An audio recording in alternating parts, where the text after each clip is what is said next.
Hello guys, welcome to the Keyard Podcast, episode 26. Today's video is sponsored by the best Machine Head album of all time, The Blackening. Got a nice signed copy right here, definitely not off iStock, as you can see there. Brilliant. It's one of those bloody, you got it off a dodgy Chinese website. Yeah, which I spent $100 on Machine Head Wish merch. Yeah, Wish, that's the one. How's everyone going? How's everyone doing? All right, good, awesome. How has your week been today, Rob? And last week? It's been I've been very busy, mate. I've been optimizing my own stream, I guess, adding some new things. I got a ring light, which is right here. Got USB hub. I'm now deciding to stream full time on this computer because it's just better than a Mac. And speaking of a Mac, it was really difficult trying to return my MacBook battery, actually, because you know how click my mouse and batteries are a bit kind of. Cheers, Murray man, by the way, for that tier 1 sub to KB. That's why I appreciate it. Whenever I stick my thumbs up, that's just a cheers for the sub. So you know how some companies, they won't deliver batteries because it's a hazard, you know? Yes. In case it blows up in the van or something. It was actually a lot more difficult to send my because basically what the context was that I bought the wrong MacBook battery. I bought it for an Air instead of a Pro because I'm an idiot. Yeah. Right. And it's like, okay, you can get a refund for it if you return it. Right. Royal Mail will not accept MacBook batteries because of the potential of it blowing up in the van or something like that, or blowing up in the air, or God knows what. So I had to go to the trouble of finding a courier service to take it back for me. It's actually not that bad. I use parcelmonkey.com. I don't know if you ever used that before for any. No. Have you had any experiences with courier services before? What? Do you mean receiving or sending? Either or, receiving UPS were always a difficult one because I had to send my 3DS off to get a capture card ages ago, and UPS were being very odd with it, and I can't remember the story off the top of my head. So I had to contact the guy who was in Japan fitting it and say, look, I know you've asked for me to send for your UPS, but they're really being awkward with it, saying I need this and that. Is there any other way? And he said, yeah, okay, just do Royal Mail and we'll sort it out there and make sure it's tracked. I was like, okay, fine. Royal Mail, I don't know what the thing is about the batteries though. I mean, I've sent just an envelope or something really flat, and they've said, "Oh, can we have ID'd because we need to be sure what's inside." It was like, "Oh yes, there's definitely a nuke inside this." No, I swear to God, citizen. And that's the thing about the battery. It's a battery, not a petrol bomb. I don't know. I can kind of understand, but it's like. Yeah, it's just such a hassle, if it's my own fault for getting the wrong wrong battery or whatever. How do you feel about basically I got the new Teenage Wrist album. Oh yes, and with T-shirt bundle delivered. We'll get on to Teenage Wrist in a minute, but super cool. I got this T-shirt, for example. Oh wow! Let's get a super cool. Yeah. Let's get a close up of this. Get a close up. Nice. Massive shout out to Kings Road, by the way, because not only did I get the album and T-shirt bundle, they chucked in a free album from a different band as well called Antlers. Mm-hmm. So. For absolutely no expense, as just a way of saying thank you. So massive shout out to them for that. Oh, wow. But it was delivered by FedEx, basically, because it was being shipped over from America. Mm-hmm. And I kept getting these texts going, your FedEx package is due for delivery. To reschedule, go to so-and-so before 23:59. To opt out, reply stop. You get those sort of messages. Instantly my reaction was, this is a scam, Mm. It's Yeah. weird. Like I've got texts like that in the past where it's like so and so, however much money will be withdrawn from your account unless you reply to this message saying "stop" in capital letters. And It's like back in the day where you'd get a Crazy Frog ringtone on your phone, and then it would just make you subscribe into this automated service, and as I was a kid, I had the pay as you go phone, so I just had no money at all because all that pay as you go money was being spent on Crazy Frog ringtones. Not ideal. mental, isn't it? Yeah, It's, and they leached off me, and I fell for it, and I've never gotten over it since. But yeah, I mean, you're wearing that, and all I'm wearing is like a Jedi dressing gown, which I prefer to call it a robe because it feels more formal that way. Because only now it started to snow in Cardiff, and it is actually sticking this time, which is probably the most unfortunate time because I did mention Katie's leg and everything, and I dropped her to work this morning, and I hope the roads are clear later so that Yeah. I can pick her up. Got my Absolutely. I got my battery replaced on my car this week, so that's all up and running to go. And Everyone's dealing with batteries this week. I know I had it up for sale, but after like driving it and stuff, I realized how much I miss driving it, and like I don't want to sell this car. And then I found good insurance deals, so I was like, well, I guess I could pull some strings, my own strings, which is my own decision. Sure. Yeah, I don't know, like it's starting. I'm just well, actually, you know what? We'll get onto that later. Simi just reminded me to look up the Liverpool Leicester City score. We'll get onto that later, I guess. Yeah, when we talk about But football. I want to talk about Teenage Wrist, if you permit me. Absolutely. Floor is yours. Yeah, their album Earth Is a Black Hole, their second studio release was it dropped last night, and well, yesterday in general, I should say. It's going to be very, very hard to displace this as my album of the year. I think it's going to be high up It's there for me as well. From the two singles that they released from the middle of last year to the end of last year, I had very, very high expectations. Teenage Wrist basically originated on Chrome Neon Jesus, which is their first album. They had a kind of shoegaze sensibility, bit of alternative grunge in there. This one, they've really branched out into kind of power, like almost kind of feeder / Brit rock / Oasis kind of power pop elements. They've really drawn those elements out in this release, I feel. Along with kind of AFI-esque kind of emo sensibilities. Very, very, very cool album. Aside from the obvious singles, I think Wasting Time and Stella are just absolutely... Yeah. Stella is a stellar song. Yeah, I was listening to it again this morning on the way to Katie's work, and yeah, Wasting Time, fantastic. I still think Earth is a Black Hole, the title track, is very high up there. High Again is one of my favourites too. High Again, yeah, that's brilliant. Taste of Gasoline is a great song after that Stella intro. Yellow Belly, it's just got so many. Like, there is not one song on this album that I want to skip. Exactly, it's not a boring album. Not by any stretch of the imagination. Too many bands nowadays fall into the pitfalls of, we've got good singles, let's rest on our laurels for the rest of the songs on a studio album. I'm starting, like, my mentality when it comes to upcoming releases, it's starting to get slightly different. Whereas before, I would be like, if there was like one dud of a single, I'd be like, okay, I'm still, giving it the benefit of the doubt. But when there's a mix of the singles and they're like, some of them are pretty good, like not great, but pretty good, and then some of them are just meh, then I'm like, yeah, I don't have good thoughts for the album, because these are supposed to give an impression of the album. But in Teenage Wrist's case, it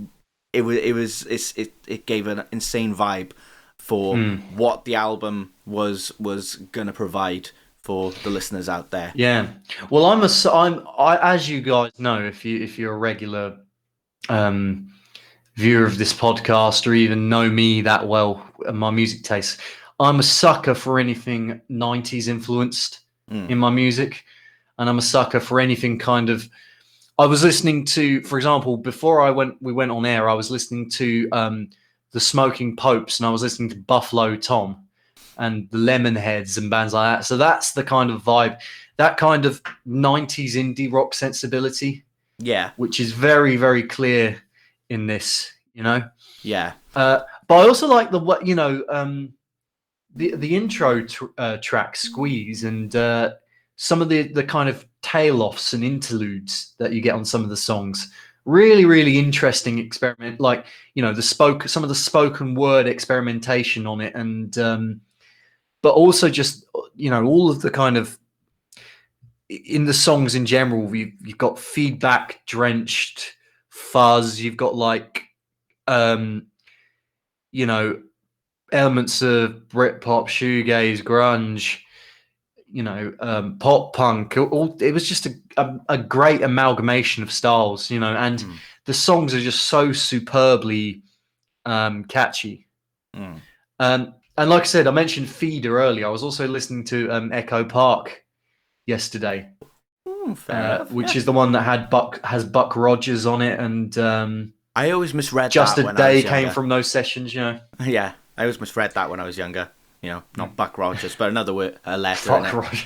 Fuck Rogers. Fuck him. He's a twat. Yeah. I've got to say, they're probably my favourite. Just a little side, they're probably my favourite Welsh band. I would say if I had to pick. Interesting. I probably Feeder. like. Obviously, it's for me. It's always been Bullet for My Valentine and one Of course. that we dare not name.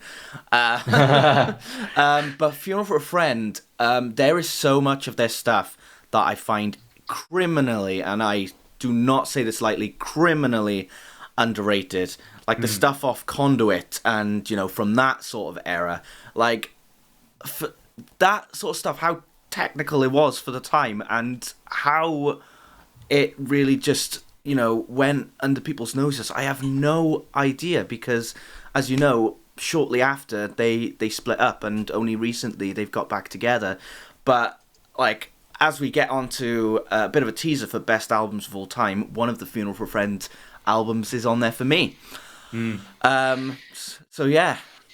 I mean, I've actually yet to listen to Funeral for a Friend. I've got to hold my hands up. I've yet to actually listen to any of their output, but from the way people speak about them, you know, and the hype surrounding their return. Yeah, I can for those comeback gigs. I can always give you a bit of a teaser on the podcast, seeing as we're talking about albums at some point. Well, yeah. Shall we get kind of into that then? Yeah, of course. So we've wrapped up on the Teenage Wrist release. The Teenage Wrist release, Earth is a Black Hole, it's called, the album, by Teenage Wrist. Please, I implore you to get listening to that, spread the word about it, because, like, I'm really hoping these lads are going to go far with this, and this could be like a breakthrough release for them, you know? Yeah. So do go and check that album out. Yeah, absolutely. And I say the same. Like, you know me, I've given Rob a deathcore spree to go on the past few podcasts, but that doesn't mean that's the only sort of music I like. I like pretty much everything, and they're in that category. I feel like hopefully I've Uber turned tier. KB on to this lot. Yeah, in return. mean, like, you know, I think the shoegaze stuff with me started with bands like Alcest and, you know, that sort of stuff, and then it evolved into these guys in Svalbard, and you know, it seems like a growing genre, doesn't it, or subgenre? Yes, Simi, Rob has turned me on. You heard that right. It is exactly what it looks and sounds like. So with that said, let us move on to yeah, you can clip it, by the way, onto our albums. So this is a bit of a rough one, because, like, I think neither me or Rob have got a final like ranked list, but we want to kind of like go down the list of what we can really. I mean, my list, I've taken to basically I've set the criteria for myself of it has to be a studio album.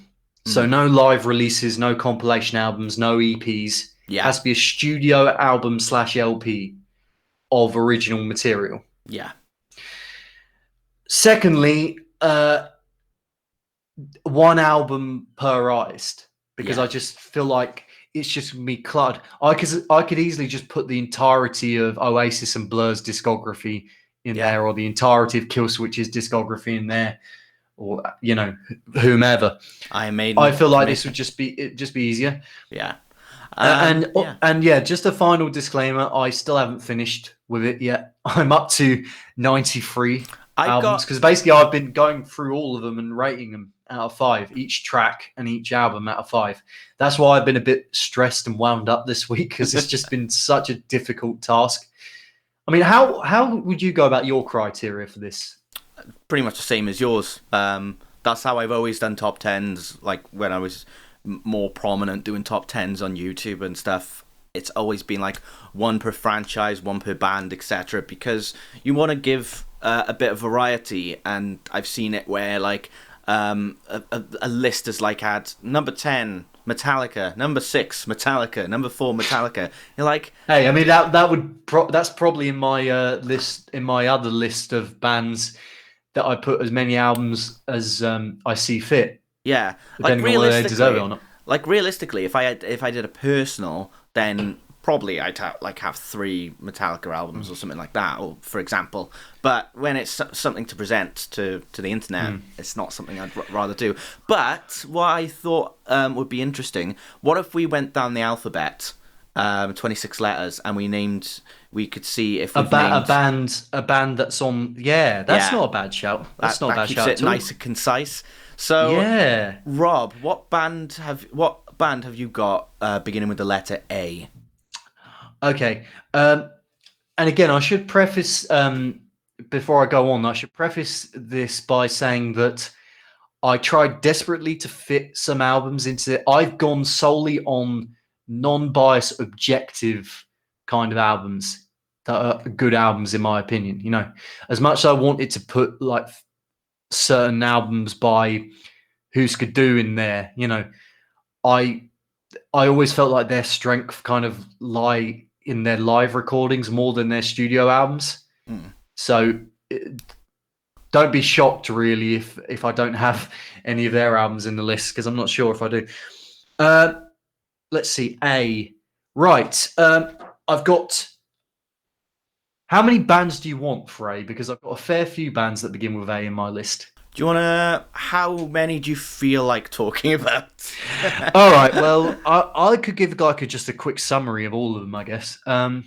So far, and again, my list isn't finished of 100 albums, and there's probably going to be some that are displaced the more albums I listen to. Alcest, Kodama, just outstanding shoegaze / black metal from beginning to end. Just kind of hyper emotional songwriting, and it really takes you. It's one of those albums that really takes you away to another place when you listen to it. Behave, Simmy. The band called A, you said. Yeah. The band called A. I do have a couple of A albums, but I'm not sure if they would make it in my list, to be honest, even though I do like what I've listened to of A. Alice in Chains, self-titled. I was going to go for Dirt, but I feel like this record really is one that I listen to more often than Dirt. It was the last studio album they ever released with Lane Staley. Yeah. And it's very, very dark and very gritty. Yeah. I mean, it should give you an indication that the album cover is a picture of a 3-legged dog. Like I got into Alice in Chains a bit more later on, but I really do like The Devil Put the Dinosaurs Here. I know that's for hardcore Alice in Chains fans. That's an underrated album, man. It is very underrated. Really I think cool. People really don't cool give the new singer enough credit, I don't think. Oh, William's fantastic. I've only ever seen Alice in Chains with William live, but he's fantastic. He's brilliant. Yeah. He always brings it. Yeah, Alice in Chains. So that album has the likes of Heaven Beside You on it. It has Grind, Goddamn, Nothing Song, Over Now. Frogs, Sludge Factory. Just some absolute. If you love your grunge, Bangers. you know it has to be in your record collection if you're a big fan of grunge. You know, it Yeah. has that darker side of that genre, Mm-hmm. just nailed down to a T. Yeah. Alter Bridge, One Day Remains. Oh, I have an Alter Bridge on here, but it's not It's not that that one. one. Can No. you guess which one it And I is? feel like Kieran might disagree with me on this one, and he might, say that because Kieran at Avenged Sevenfold, this is in our chat, who's a big Alter Bridge fan. Mm-hmm. He might probably say that, well, why didn't you go for Blackbird or Fortress? I agree with Kieran there. There you Fortress. go, Kieran, Fortress me. by a mile. Yeah, that's the album that I picked for mine. Fortress. There's a certain element of bias, I think, in this one, but the fact of the matter is, Metalingus is on it. I mean, I could just leave it there because Metalingus is one of the best songs ever written. One Day title track, Open Your Eyes, In Loving Memory. The End Is Here. Yeah. Find the Real. Just, they are just great rock songs. Nothing more, nothing less, really.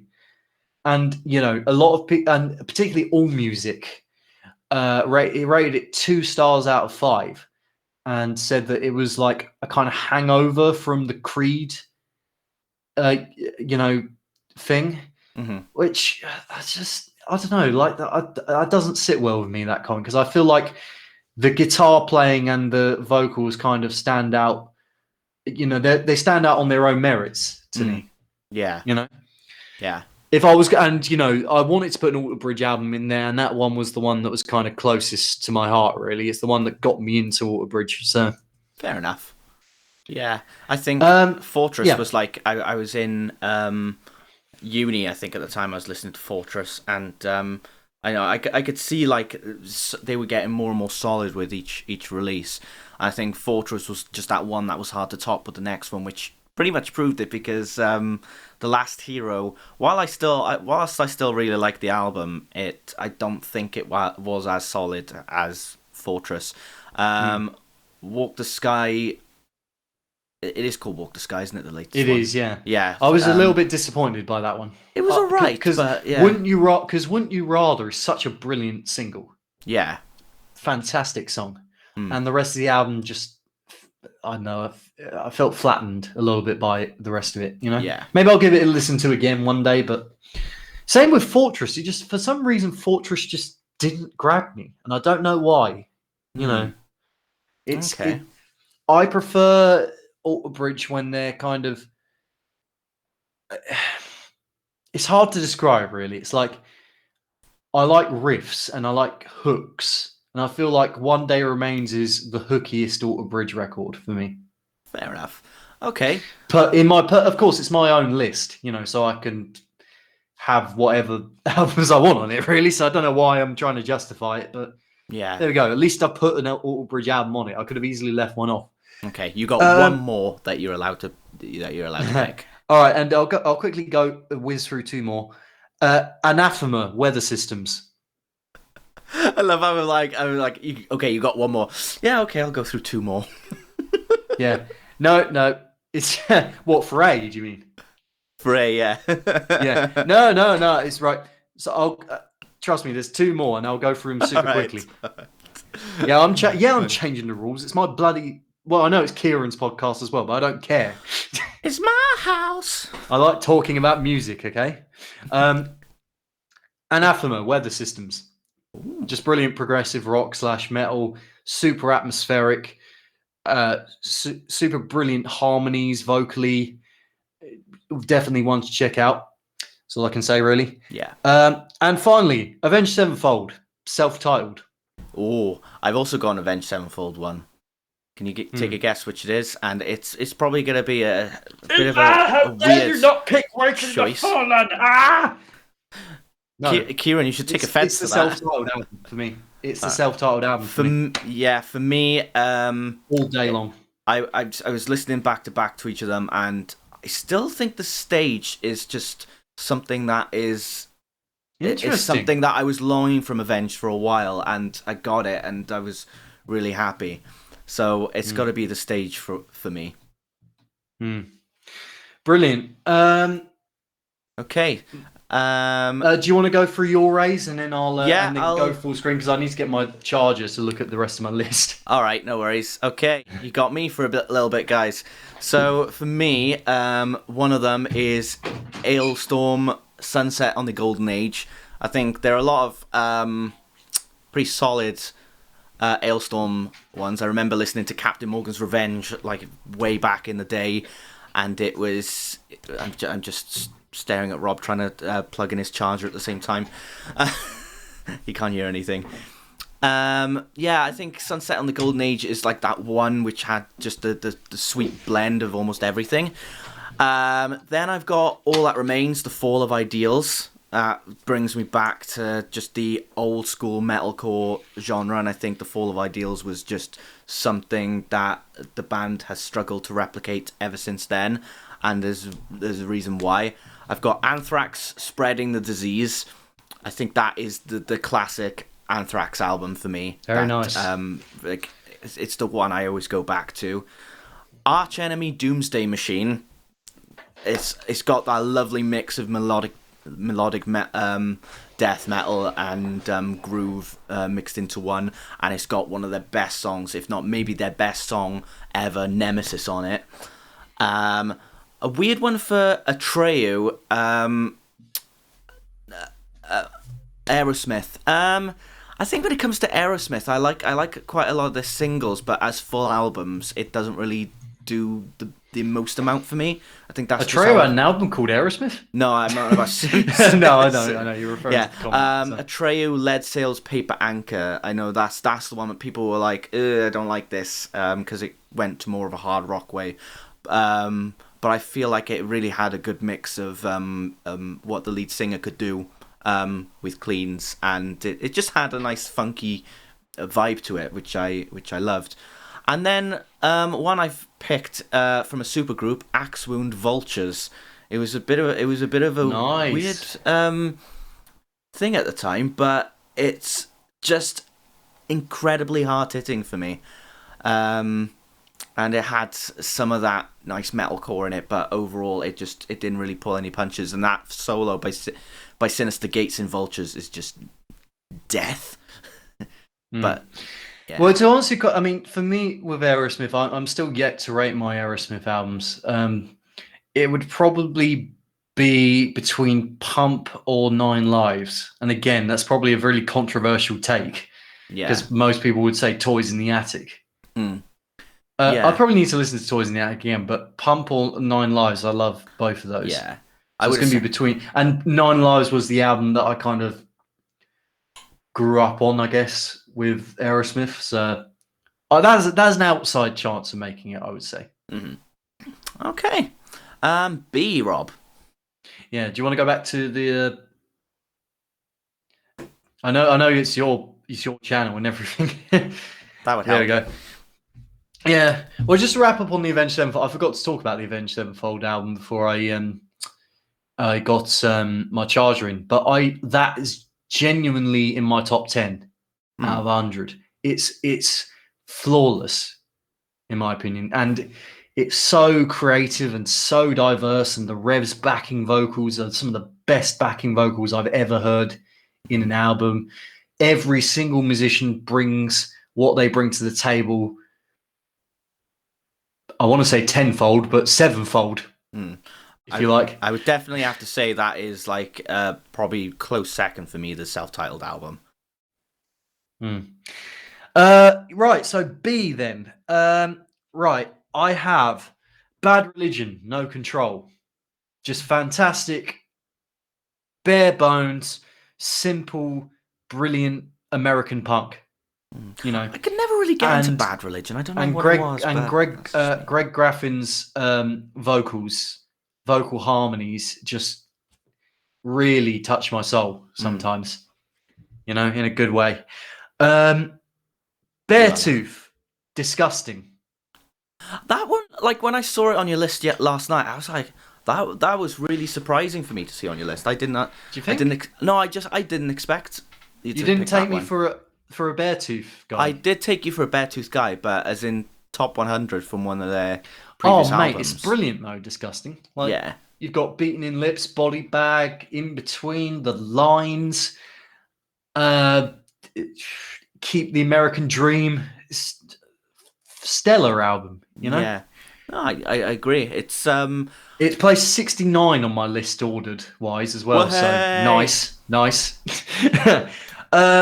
Yeah, just Beartooth, brilliant amalgamation of pop punk and metalcore. Really, really cool. I Have a Problem. I forgot about that one. That's probably my favorite Beartooth song. I just Amazingly rousing chorus, you know? Yeah. Okay. Right. Else? So, Basement, Promise Everything. Ooh. Basement, super underrated band.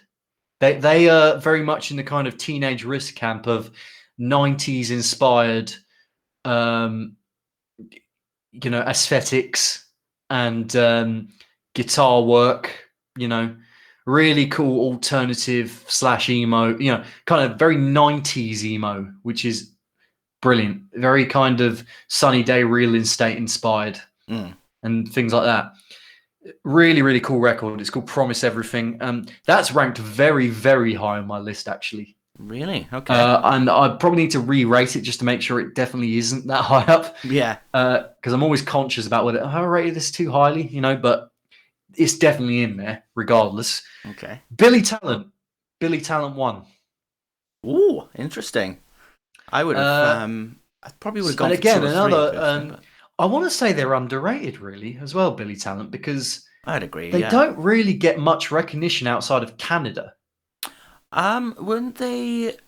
Oh, what was it? They won plenty of Canadian Juno Awards or whatever you call it, but didn't they headline or did an after show at Rock am Ring or something not so long? Well, ago? they've headlined. They were due to headline Slam Dunk last year, I believe. But I don't think they get enough credit as actual musicians. Yeah, they do have some just they especially have that especially Ian Desar, their guitar player, who's just an absolute monster. I love his hair. Of a guitar player. His hair for one should place him on the list alone. But also for all the stuff they've gone through as well. Their drummer was diagnosed with MS, so they had to get in someone else to fill in. They always bring it live whenever I've seen them. Yeah, fantastic band live. I've seen that when I've seen videos of them on YouTube, just almost flawless live. Yeah, definitely. And his vocals can be a bit sort of.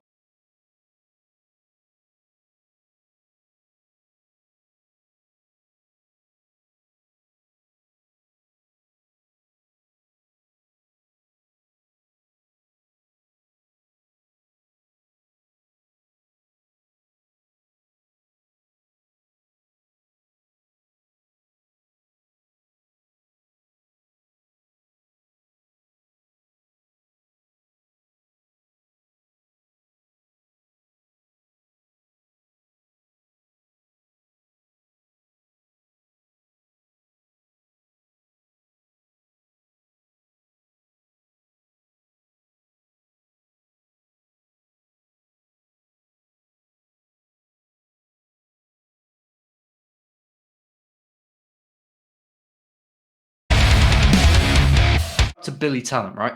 Let's start again. Right, hang on a sec. Just let me know when it's. Oh, we're back up, are we? Okay. Hang on. Are we back up? Yeah, it looks like we're back up. Okay. Cool. Sorry about that, guys. Right. Sorry about that. My OBS literally crashed for no reason. I don't know what the hell happened. Yeah. All right. It's just one of those things. OBS didn't like the fact that I picked Billy Talent 1 ahead of Billy Talent 2. Clearly, probably. But yeah, Try Honesty. Like I said, Ian Desar is a brilliant guitar player. They always bring it live. I can get why people don't really like Ben's kind of shrieky vocals, I guess. But, I just think it's a great marriage of punk and alternative and has that, really, really hooky choruses. Brilliant stuff, Yeah. Right. Sorry, enough about Billy Talent. Right. Black Foxes, self-titled. That was from last year. Ooh, yeah. Last year. And it's a very, very late edition. But again, I think that's a fantastic record. Just psychedelic indie rock with like great atmosphere to it, you know, and just good songwriting. I mean, what else can I say? Black Peaks, All That Divides. It was a record that actually Michael MS Winfield talked about last night on Beez's stream. Yeah. And it's the best Black Peaks record for me. And the songs live go down so hard. You know, they're just a very unique, brilliant band. Vocally, you know, guitar player, rhythm section, everything, the whole works, you know? Great band. Absolutely, yeah. Black Sabbath. Now, this is an interesting one, right? Because for the longest time, it was Paranoid. That's mine. Paranoid is a fantastic album. But for me, the debut, the self-titled Black Sabbath album, I can see why. Just edged it. For me, it's Paranoid because it has some of the greatest song choices on the album. It really does. It has War Pigs, Paranoid, Fairies Wear Boots, Iron Man, Fairies Wear Boots, Hand of Doom. The thing that swayed it for me, it didn't need Rat Salad. Okay. Whereas I think the debut, in terms of a song collection, is a more it has. There's no track on that goes below a 4 out of 5 for me. Yeah. Okay. So you have on the Black Sabbath debut, you have things like obviously Black Sabbath by Black Sabbath from the album Black Sabbath, which basically started heavy metal. NIB, which again, one of the best refrains of all time with the "Oh yeah." Oh yeah. The Wizard, which shows Ozzy play. You can whenever they do it live, Ozzy actually plays harmonica to it, which is awesome. Warning, which is a cover, 10 minutes long, but still really, really cool, and you don't get bored of it. Warning. Behind the Wall, Sleep, which is a bloody amazing song. Yeah. Sleeping Village, bloody amazing song, and just stellar album. But Paranoid it was very, very close to making my list, but it just by a hair I went for the self-titled Sabbath record. Okay. There's actually quite a few, so I'll whiz through the rest of it. Bleed From Within, Fracture, another album from last year, which is same just as me. Super brilliant. Yeah, same as you. We'll let you go into detail about that one then. Blink-182, self-titled. Ooh, okay. Again, a lot of people would say "Damn It" or "Take Off Your Pants and Jacket," or even "Enemy of the State," which I don't like that record really. Blink-182, Blink's self-titled, just it's an album where they kind of really experimented, and it was darker, in a lot of instances, and just really, really. Oh, it's the Blink-182 choice for you as well, Roddy. Well, there you go. Really, really stellar. Yeah. I haven't listened to it that much, but when I have listened to it, I've always enjoyed it. So okay, that made it in. Blur.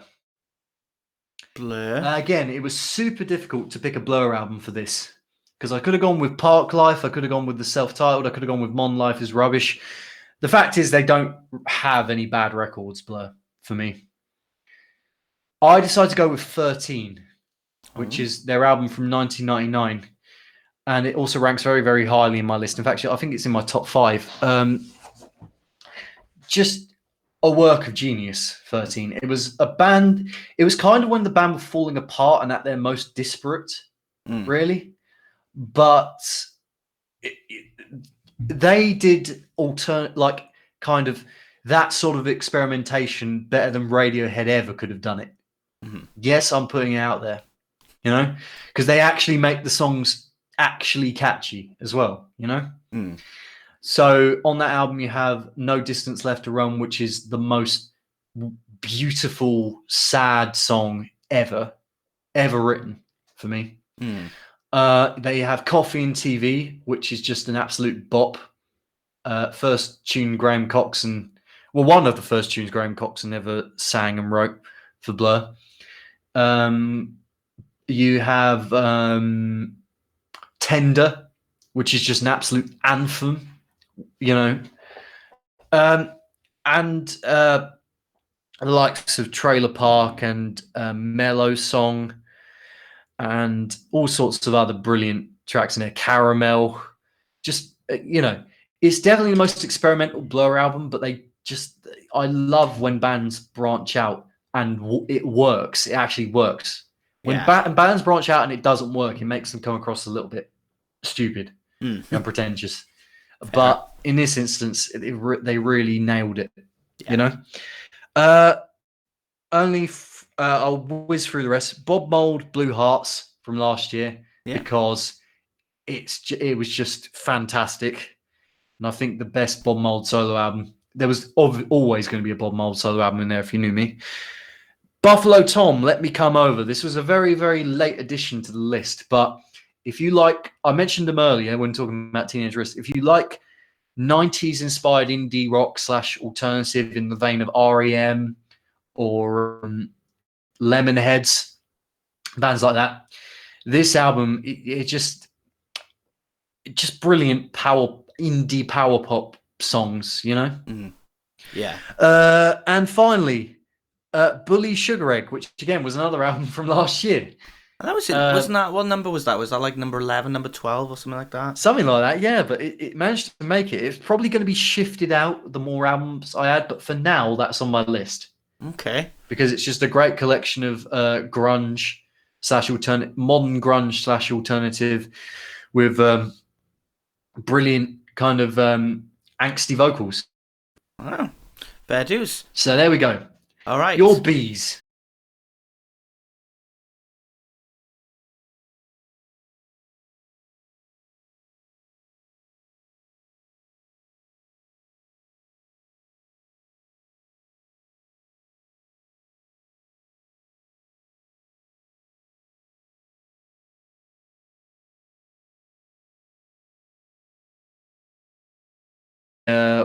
What do we call it?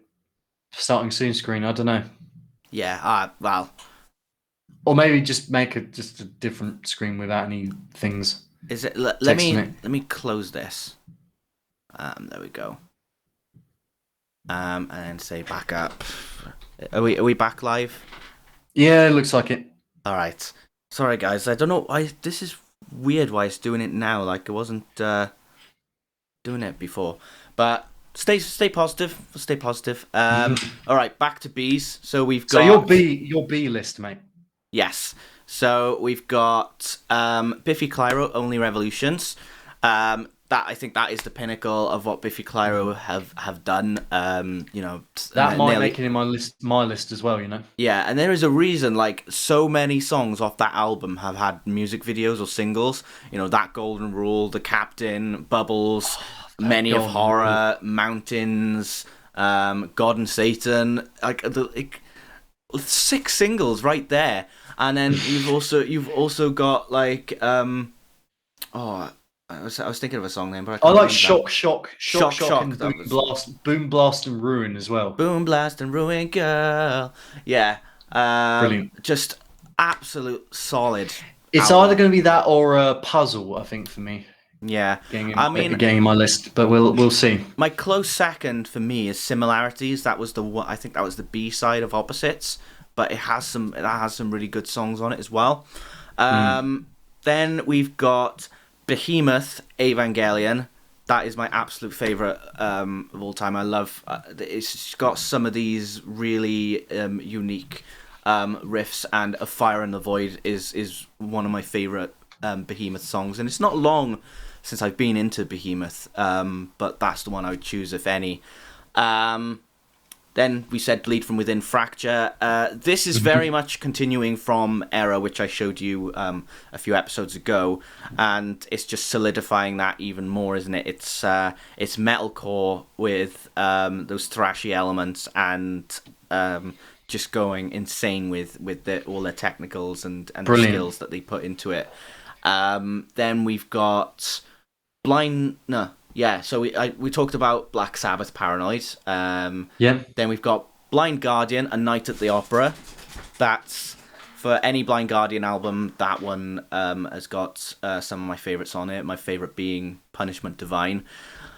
Bring Me the Horizon, Sempiternal. I was kind of like, this is quite a special one for me, because like there's been no Bring Me the Horizon album that has been as great as this one. Like the electronics that have been put into the album, and some of the stuff that they've shown behind the scenes, where, you know, like Can You Feel My Heart, the intro of that is just Ollie's voice pitched up and stuff, you know, where he goes you know, it's so clever, and they've done some of that stuff on the latest EP. Bullet for My Valentine, The Poison, going back to my Welsh roots with that. But I'd be very shocked if you didn't have a Bullet album on your list, to be fair. To be honest, I don't think any album after The Poison has come close to being as good as The Poison. Not not even Scream Aim Fire. Venom. Venom, I find the start of it was good, but I thought like there were some parts where they could have done some things differently, or something's better. Changed no, but Poison, I agree. Poison is the one.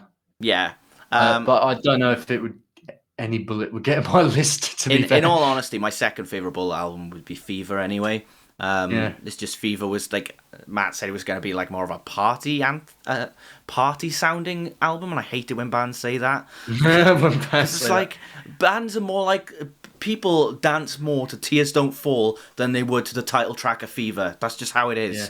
So just write what you feel like writing, not write something that you want other people to feel about it. You know, it's how you feel about it. And Bury Tomorrow, Cannibal. So that was Coyote, welcome. Nice. And welcome, Raiders. So Bury Tomorrow, Cannibal, that was number 2 on my albums of the year 2020, and it just goes to show that it had the most heart-wrenching stuff on it, and some of the best sound production I've heard on a metal album, and it's very high up there. Nice. Right, C then. So with mine, I'm going to whiz through these again. And thanks again for the raid, Coyote. Much appreciated. Cane Hill, Too Far Gone. Good shout. Brilliant, just a brilliant new metalcore record. And this lot, I've got high hopes for Cane Hill that they can push on and make an album that's even better than this one. But just some of the hooks, hateful, you know? Everything I've ever heard, killing me. Everyone I've ever known. Oh. What's that Brilliant. What's the one called? The Swamp one, or whatever it's called. Oh, yeah. Singing in the Swamp. That's brilliant. That's my favourite. Brilliant. Or is it 10 also, it follows Too Far Gone, Lord of the Flies, stellar.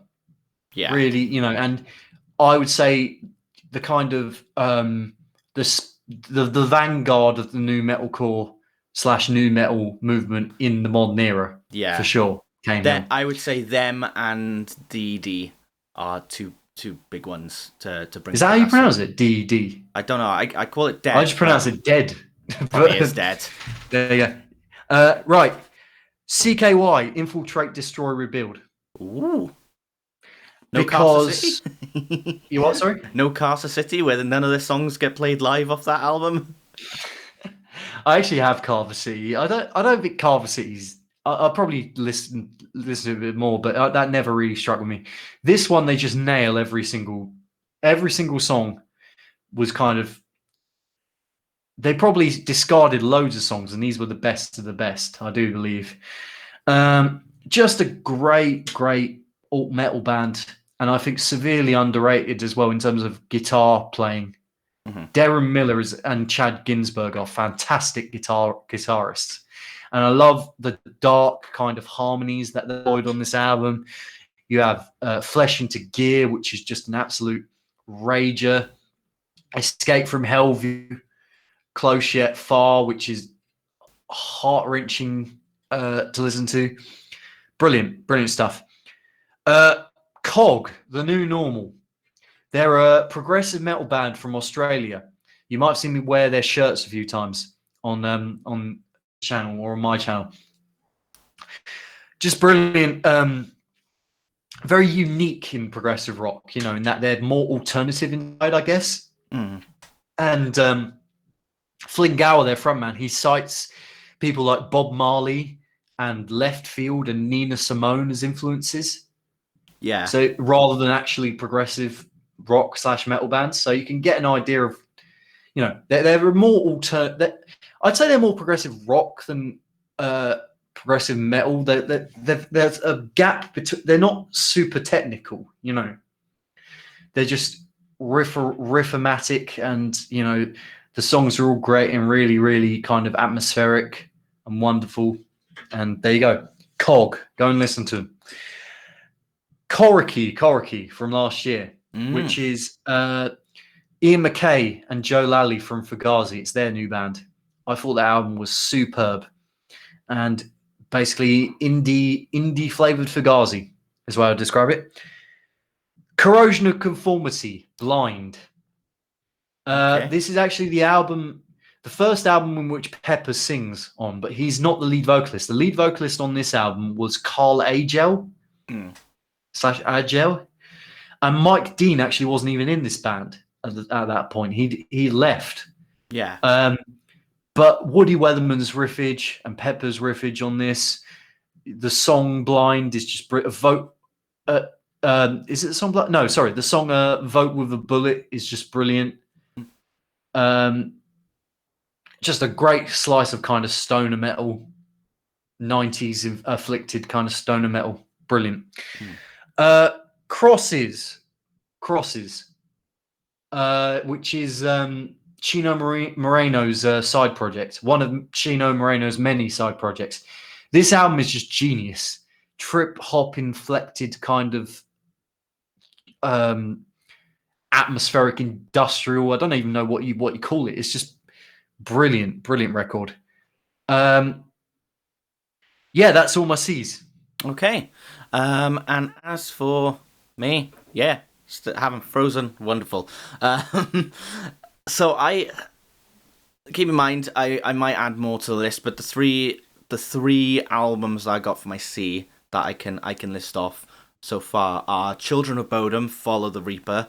I think out of God Rest His Soul, Alexi Laiho, I think this was where the band's well, you could say it was either Hatebreeder or this that got the band in a good stellar direction, and then it gave them the building blocks to make Hate Crew Death Roll just break through the industry.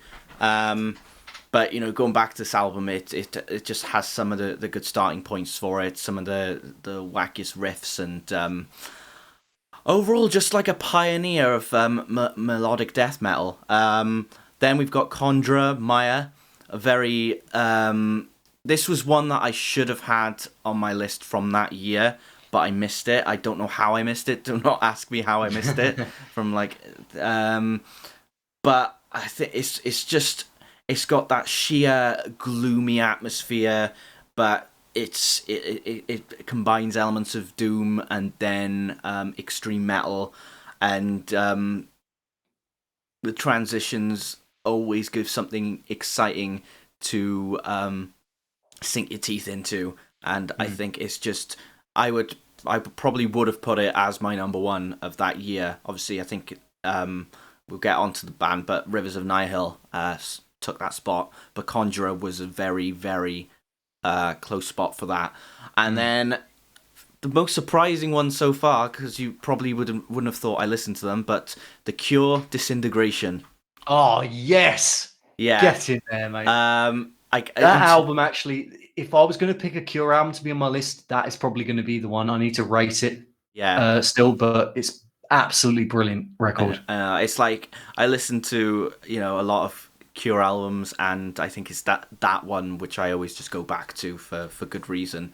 And I think it's probably their one of their ones that people do tend to go to anyway, isn't it? That one. You know what I've just realised?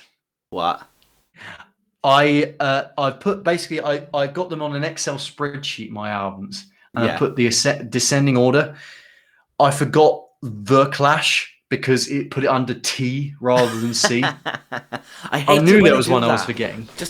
There is just a placeholder. It's not something you should Yeah. like. Otherwise, you'd Anyway, have so many bands like carry that. on with yours, and then I'll get on to what Clash record I chose. Oh no, I finished Oh, you finished, right? number C. Okay. So sorry about that. For some, like I said, the spreadsheet for some reason counts the as T and doesn't count the actual name as a C. But it has to be London Calling. Mm-hmm. I really like. I love everything the Clash have done. You Yeah. know, they're one of my favorite bands of all time. London Calling was really the album that made me appreciate music as an art form, I would say. Mm-hmm. You know, one of my dad's kind of staple records, that he always had. And thanks to him, I got into The Clash. What can you say about London Calling that hasn't already been said? It's one of the greatest albums ever made. It's Guns of Brixton, the title track, obviously, Brand New Cadillac, Hateful, Train in Vain, Wrong and Boyo, Clamp Down, just endless amounts of tunes on that record. Yeah. And that was a day when really the punk movement kind of grew up, and you could still be a punk band and add other kind of slightly more disparate influences into your record, Mm-hmm. because it's very very heavily reggae influenced, the album, Yeah. and very kind of dub and world music, all sorts of stuff went into the making of this album, Mm-hmm. and plus the album cover is just one of the most iconic album covers of all time. And I actually went to the Clash exhibit at the Museum of London. Mm-hmm. And it was a sight to behold, seeing Paul's that very bass that he's breaking on the front cover in a cabinet on display. I was just marking out so hard internally. Yeah. Just one of the greatest bands of all time and one of the greatest records of all time. And I can't believe I forgot to mention it, because my bloody spreadsheet decided to put it in a T rather than a C. So there you go. All right. Okay, so should we start with my D since Yeah, you go with your Ds. Yeah. just to keep it switching between us two. So first on my list I've got Symbolic by Death. God rest his soul, Nice. Chuck. I think they've got some great albums, but I think this was like that inspirational album that really paved the way for more death metal to come out of the woodwork, and it's got some brilliant songs on it. Misanthrope being one of my favorites. Then we've got Delane Moonbathers. It's a weird one because like there's a lot of these symphonic bands with female vocalists, and I think that Delane are one of those that have really broken through and done something pretty unique with it. Like they can do that symphonic vibe and create a heavy punch to go with it. Like I think Hands of Gold being a good example of that off the album. Then we've got Devil Driver, Pray for Villains. This was the album I always just had on repeat all the time. A lot of other people would probably say Fury of Our Maker's Hand, or what's it called? The Last Kind Words, but Pray for Villains is my one that's high up there. I just love the title track. What's it called? Boulevard, not Boulevard of Broken Dreams. Resurrection Boulevard, that's the one. Yeah, it's been a while since I came back to some of these albums. Yeah. I've Been Sober is another shout for that, but I think the drummer does wonders on this album. And for my last one, I did mention last night that a Disturbed album was going to be on there. Can you guess what it might be, Rob? Oh, my personal one would probably be. Hang on, what? Let me just. I can't remember the names of a lot of their albums. Give me 1 second to have a look. See if he. Believe that would be my one. Do you know what mine is? Oh, 10,000 Fists. Yeah. It's got some of the greatest collections of songs on that one. Decadence. I just keep forgetting song names. I don't know what it is. Song names are really hard to remember spur of the moment. Just 10,000 Fists, Just Stop, Guarded, Land of Stricken, Confusion. I'm Alive, Sons of Plunder. Yeah, I'm Alive, that's what I was thinking of. Yeah, it's just got that sweet spot for me. So that's my D.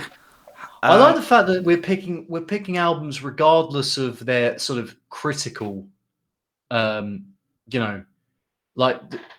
some music journalists giving it a 2 out of 5 or whatever. We're picking them just because they're albums that touched our soul. Touched our D's. Yeah. Yeah. All right. Your D's. Yes. Right. Get your D out. Okay, get my D out. Right, I'm gonna say this before I forget because again, it comes under T again for some reason. Yeah, I'm gonna say this because it comes under T for some reason on my spreadsheet again. The Doors debut album, The Doors, because Jim Morrison was just a force of nature.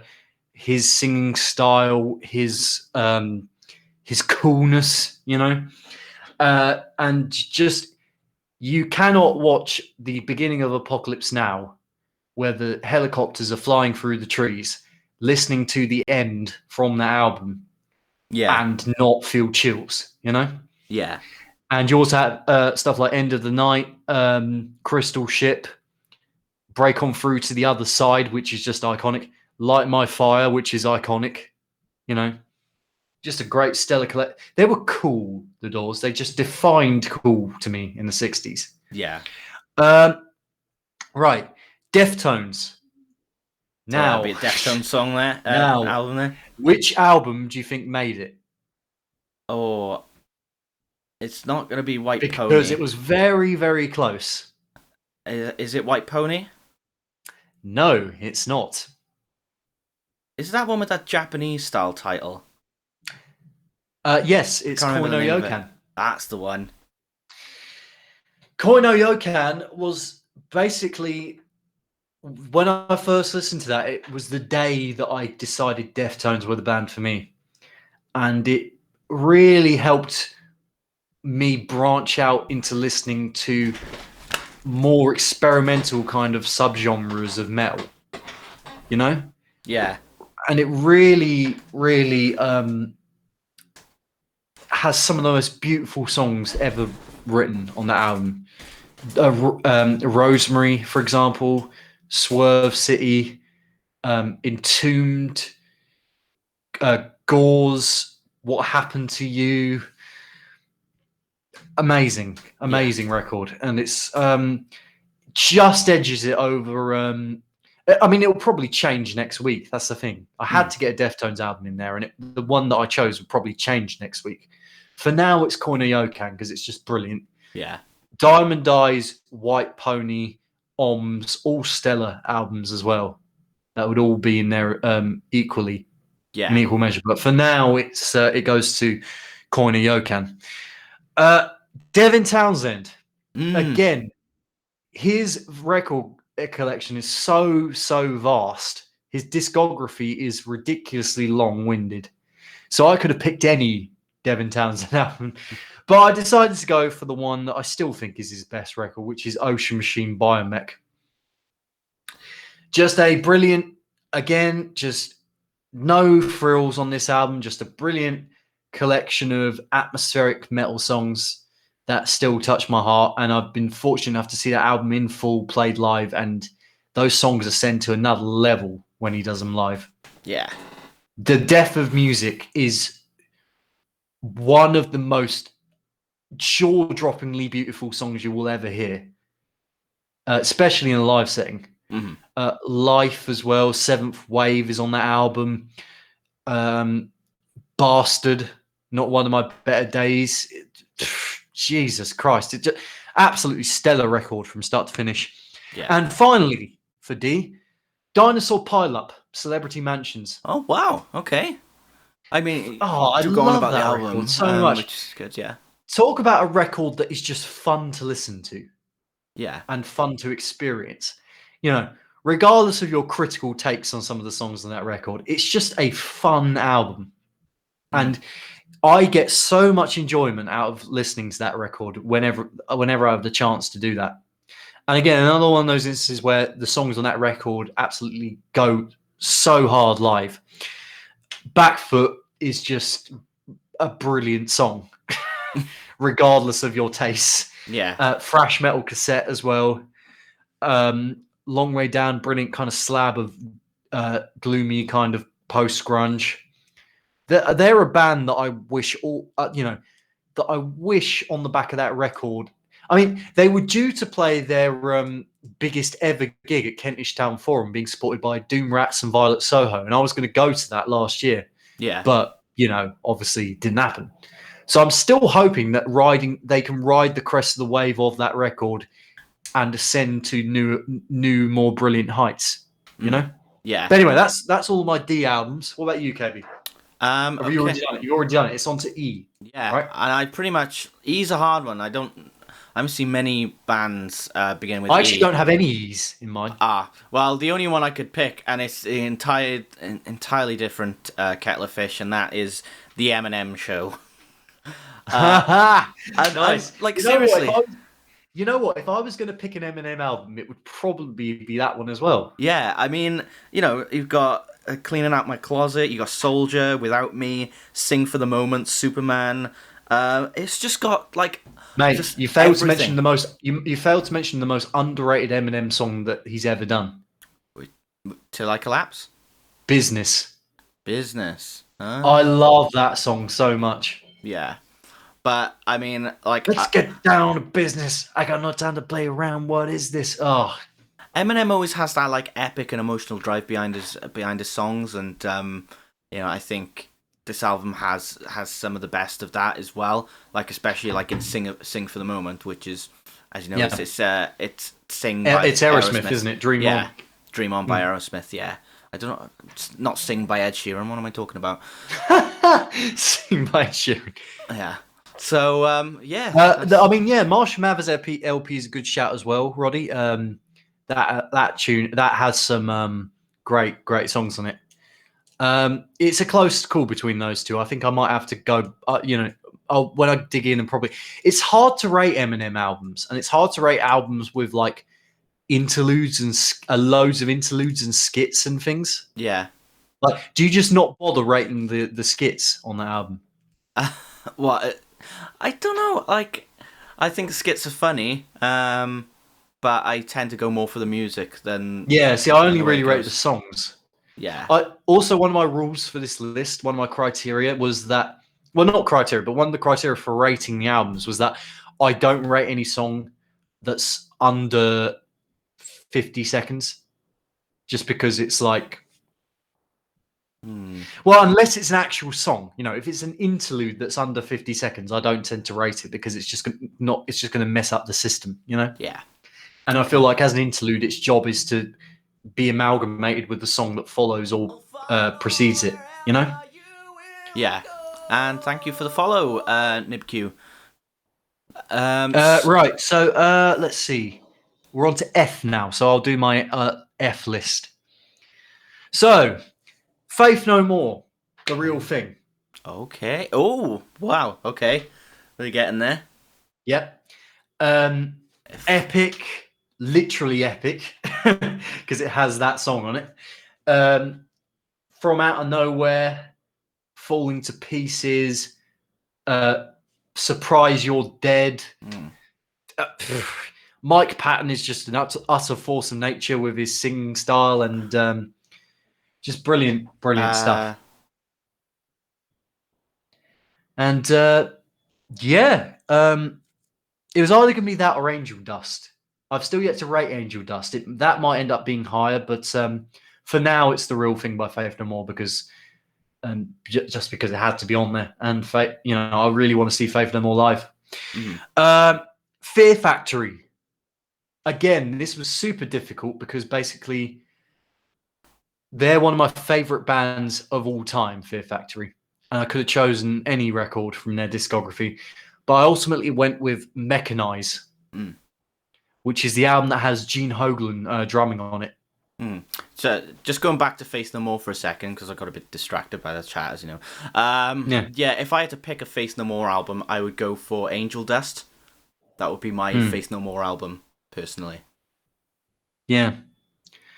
Yeah, it's Angel Dust is definitely up there.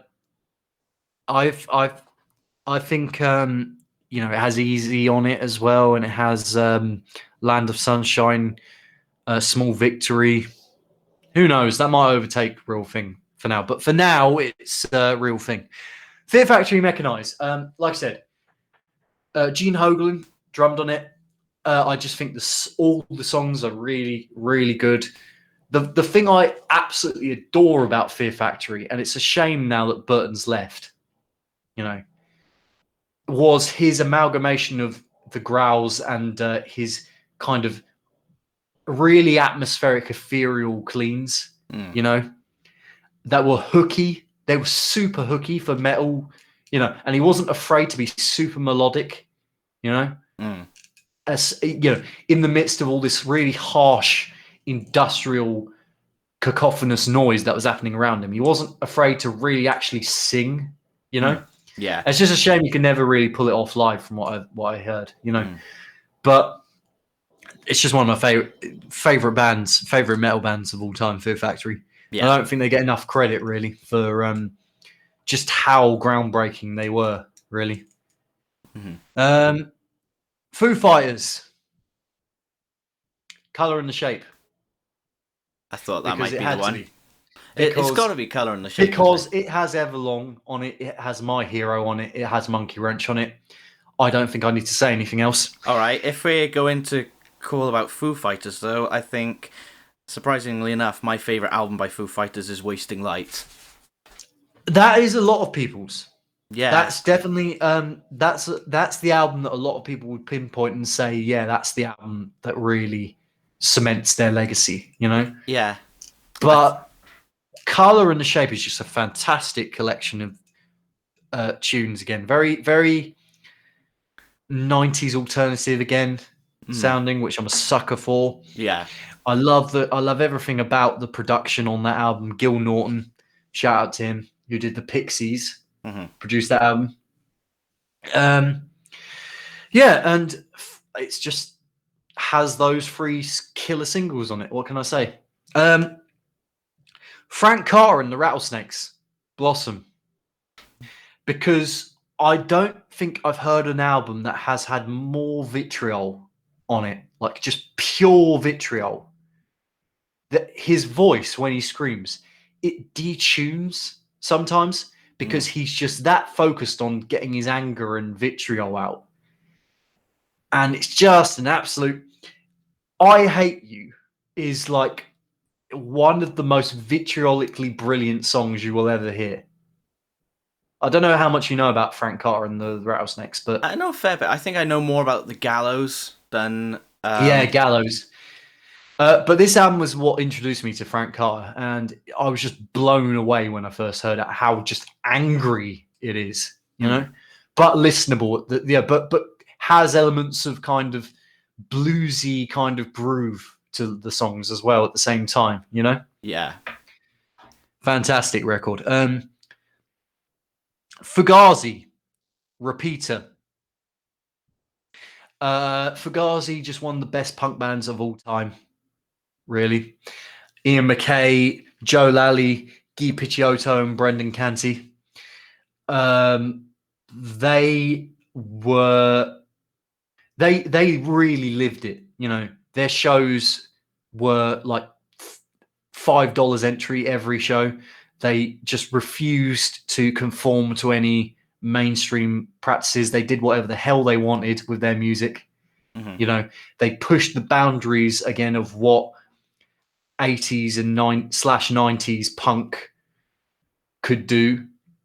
And they weren't afraid to be really weird with their songwriting, which is even better, you know? And that album is, I think, mandatory for any kind of punk rocker out there, you know? Yeah. The Argument was a very close second, I think. But yeah, Repeater for me, just brilliant stuff. Yeah, that's my Fs. Unless, hang on, let me just check if there's no there's no pitfalls with the at the beginning. So Okay. KB, your Fs. My Fs. So I already mentioned Foo Fighters Wasting Light. I love the production on the album. It's because they recorded it at Dave's house. It's just got that real raw sound to it, and even like the lighter songs like Walk, are just like they just feel like anthems to me. Mm. White Limo is a banger. Yes, it Got is. Dear Rosemary. Rope is also great. Bridge Burning. Yeah, it's just the best sounding Foo Fighters album for me personally. And then the only other F I've got is Fit for an Autopsy, Absolute Hope, Absolute Hell. Which, you know, I've showed you Sea of Tragic Beasts, which is an absolute banger of an album, but I think Absolute Hope, Absolute Hell is where they establish the sound that they've got now, and you know, it's very much that sort of deathcore, which is more groovy than it is quick and aggressive. It's just like the songs themselves just sound so unique apart from each other. Whereas I think Sea of Tragic Beasts, I think this got some highlights on the album, but I think the actual title track just steals the show for it. Whereas this album, like, there's just something going on in each of the songs. So yeah, that's my Fs. Yeah. Okay, G. Oh, right. We're up to G now, are we? Yes, we are. Right. Let's see. It's not descending. Sorry, I was just so ascending G. Yeah. I have a few of my favorites in here. A couple of my favorite bands for G. Gojira. Yes. This was a very, very late edition, Mm-hmm. but I ultimately went for this. Could be controversial. Is it L'Enfant Sauvage? It is. I thought it might be. But I It can was agree with from. you. It was for the longest time. It was from Master Sirius, and then I listened to L'Enfant Sauvage again this morning. Mm. Oh my god, it has some tunes. Oh yeah, like I think some of my favorites would be like The Gift of Guilt is probably my favorite on the album. Gift of Guilt, Mouth of Carla, Yes, Mazakala. Explosia, The Axe, the title track, Actually, the title track's probably my favorite, but Born of Winter, yeah, it's just got Planned one of everything. Obsolence or whatever it's called. Oh Yeah. god, how do you pronounce it? I had to put a Gojira album in that list because to me they are the defining metal band of the the late 21st century. Yeah. You know, up to this point. Well, as you know, I revealed on Beez's podcast yesterday that my favorite Gojira album is The Way of All Flesh, and it is also here as well. So, I mean, There you go. Ouroboros, The Art of Dying, Adoration for None, Toxic Garbage Island, yeah, which is a massive tune. fantastic. Vacuity. Like, I didn't like Vacuity at first. It took me a little bit of time to get into it, but you know, it really does hit hard. Despite you know, it's slow tempo, but like it just slams it in. I think we both agree we need to see him live again, right? Yeah, I think it'll be my fifth time. And fourth Gojira, time. you know, they can only go up from where they are at the moment. Oh I yeah, think. yeah. Gorillaz. Oh, okay. The self-titled debut. I thought it might be that. Demon Days again was so close Mm. into nudging it because it was the first Gorillaz album I heard. It was just brilliant songs on the album, but the self-titled Gorillaz record, there's just wonderful, wonderful, fun listening, fun experimentation. Damon Albarn is just a genius. What can I say, really? Yeah. Tomorrow Comes Today, Clint Eastwood. It has Rehash 5-4, Latin Simone, M1A1, Punk. Just some brilliant, fantastic tunes on that, and it's the most that Damon Albarn sings on the Gorillaz record, I believe. So that's part of the reason why it rates higher than Demon Days slightly. Yeah. Because I just love the man, I love his voice, and I love his musicianship. Yeah. Yes. I'll do this one first. Guns N' Roses. Oh, Appetite for Destruction. same. I've got that on mine. Because it just has to be on everyone's top 100 list, really. One of the best. If you're a rock fan, you cannot not have that album in your top 100 list. I think. Yeah, what I love about the album itself is that you may point out the singles, but then you've got absolute brilliant ones like Mr. Brownstone, Night Train. It's so easy. It's so easy, yeah. It's just, as an album, it's so cohesive. But they just nailed that kind of Stones-inspired, sleazy hard rock, you know? Yeah. Aerosmith before them, and then Guns N' Roses after. And say what you want about Axl and all that, and but the man can sing. Yeah. Or he certainly could sing back then, Yeah. Right. We come to an album that is very near and dear to my heart, and I think this actually might be my number one album of all time. Yeah. Okay. Can you guess what it is? So we're on G. Beginning with G. Oh. Don't tell me. Do you know the band at least? What tribute band am I in? Oh, yes. Green Day, Dookie. There we go. Yep. Again, American Idiot. That, on my list of top albums of all time where I have more than one album per band, that is in my top 5 still. Dookie is just flawless from beginning to end. Wholeheartedly. Every single song on that is pure brilliance. Just simple, straight to the point, melodic, hooky punk rock. I think when people hear that you've got that on your list, and I haven't got any Green Day album on my list, but I have got another punk rock sort of album on my list. Well, there's an element of bias that factors into this as well, because that album, every morning when I was at school, I would have that album, this boombox by my bedside table, set to as my alarm. And it would play Dookie every morning to wake me up. Ah, I see. And I would just always feel so pumped. And, first track, Burnout, just instant. I declare I don't care no more. Just right off the bat. Yeah, amazing stuff. Get your ass out of bed. And I've played that album in full live as well. And it's just so much fun to play on bass. Yeah.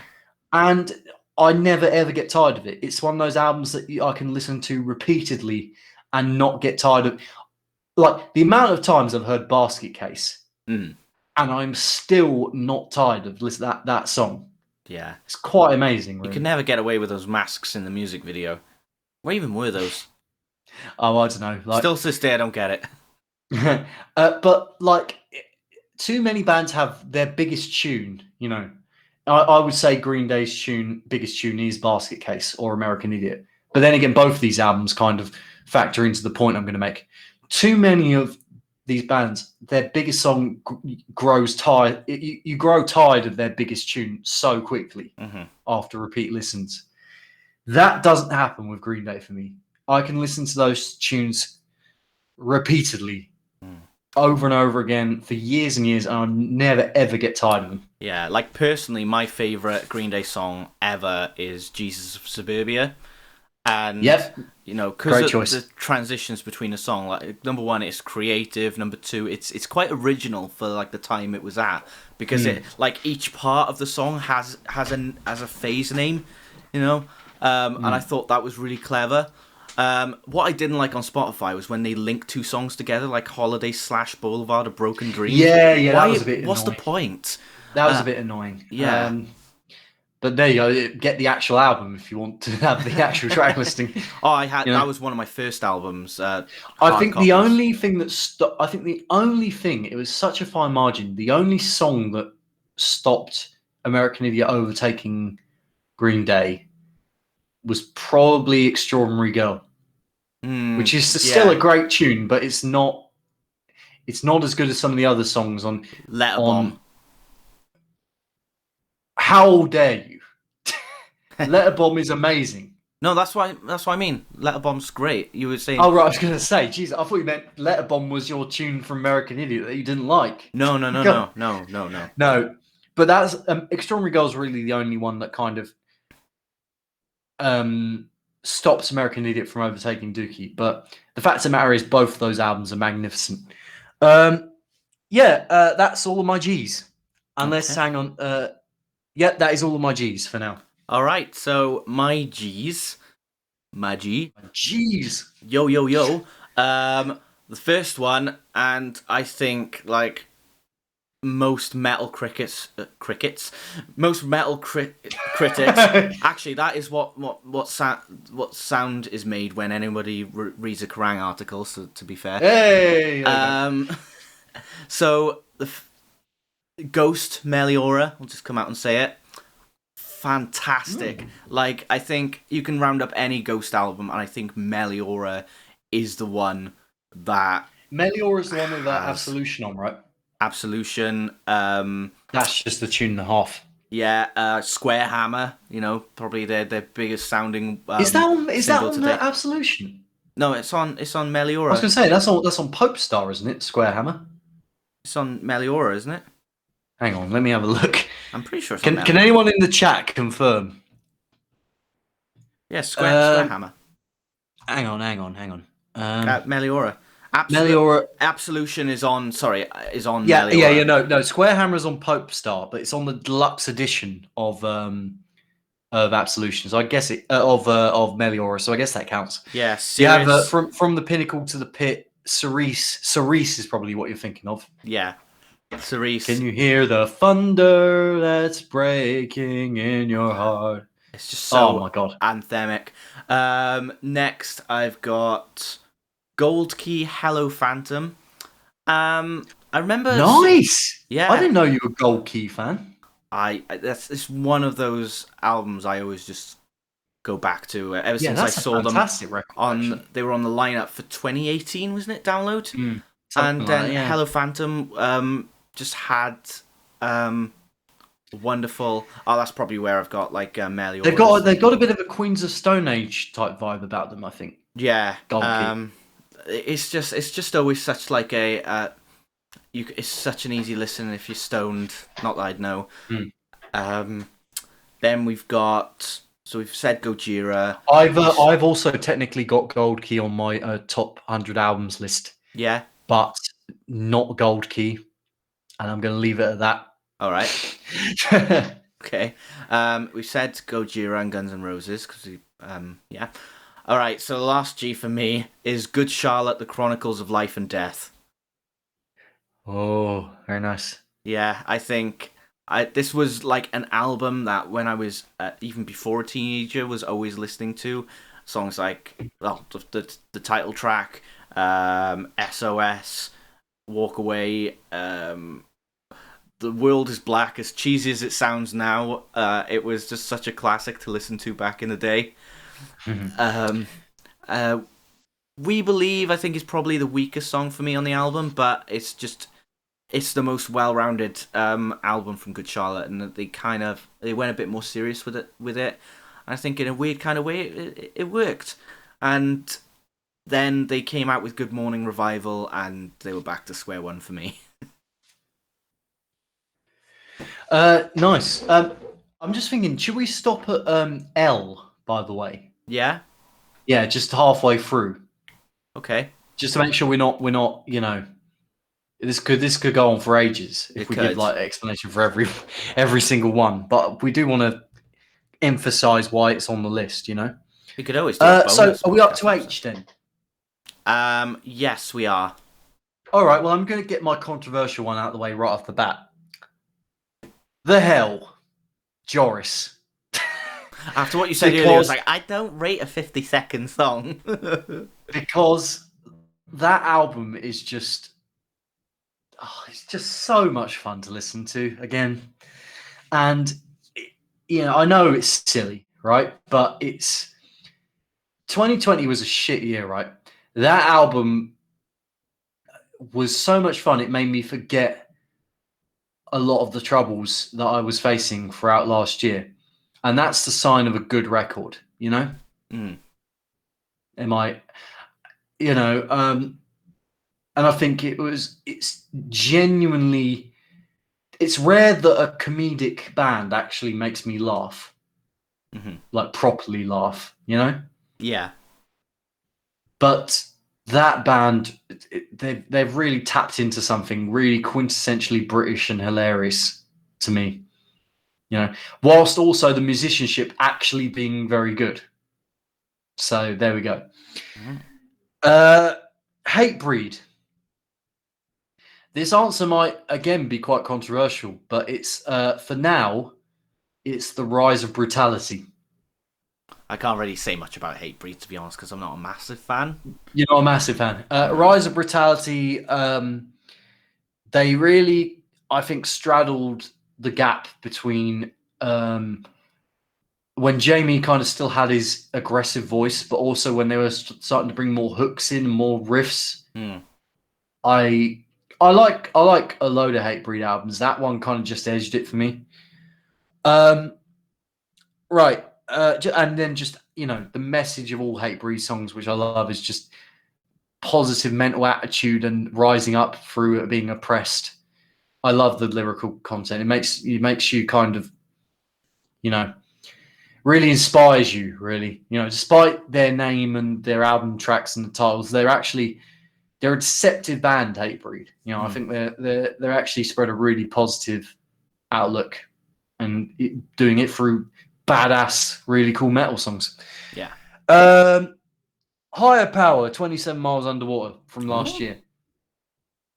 I haven't really, I can't really say much else about this. I haven't said already through this podcast, but Jane's Addiction, Deftones, Anthrax in a blender, and fantastic, hooks in the choruses, anthemic hooks in the choruses, and whilst not losing integrity, Hum Inlet from last year, because I had to have a Hum album on this list, and it's the best Hum album for me.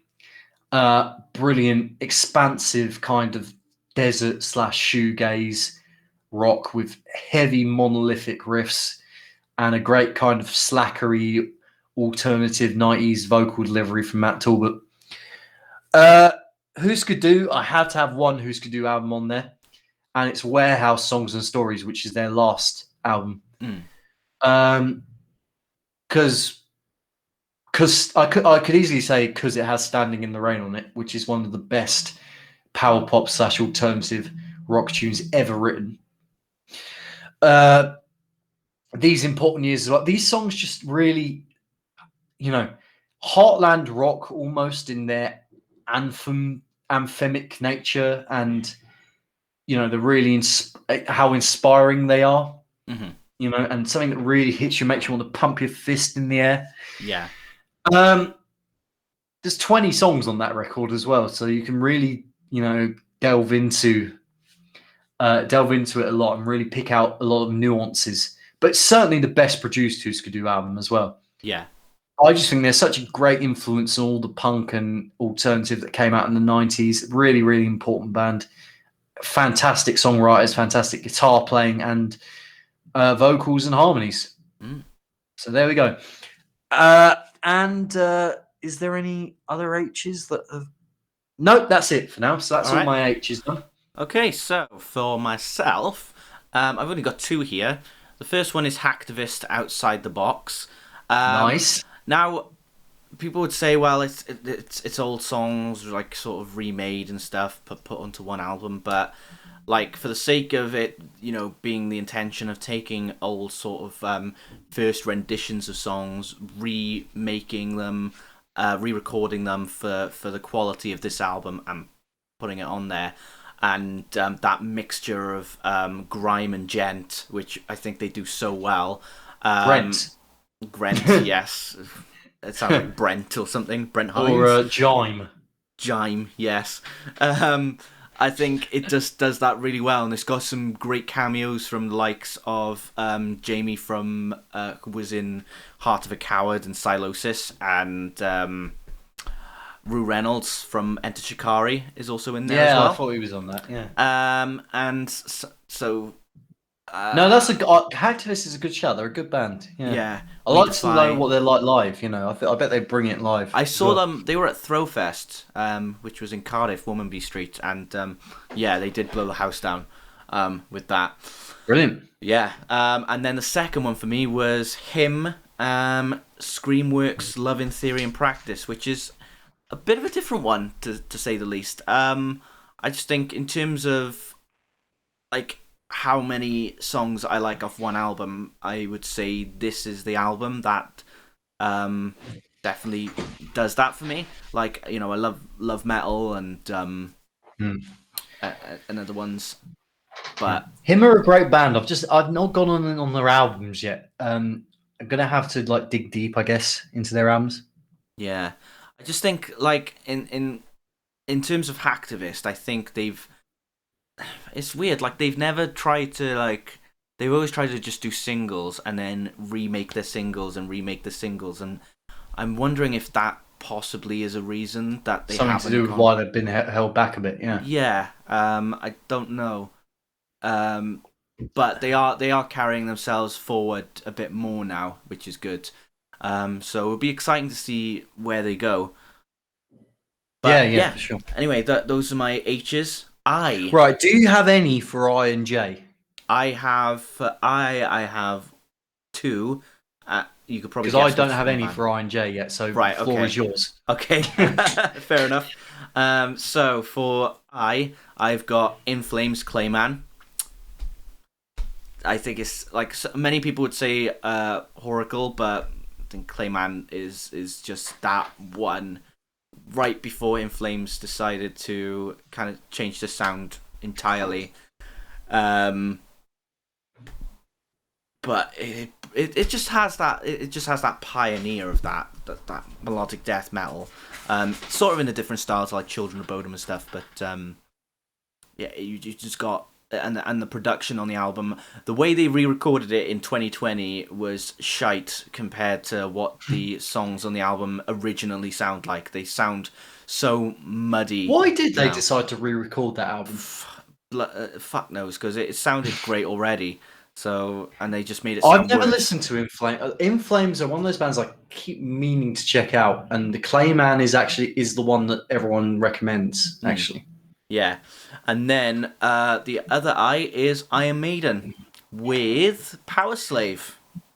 Nice. I think Power Slave is just that album that brings everything great about Iron Maiden together, whether it's their atmospheric sound or their punky sound.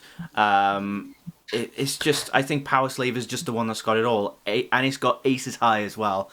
Rhyme. I think it is the one with Rhyme of the Ancient Mariner on. Please tell me it is.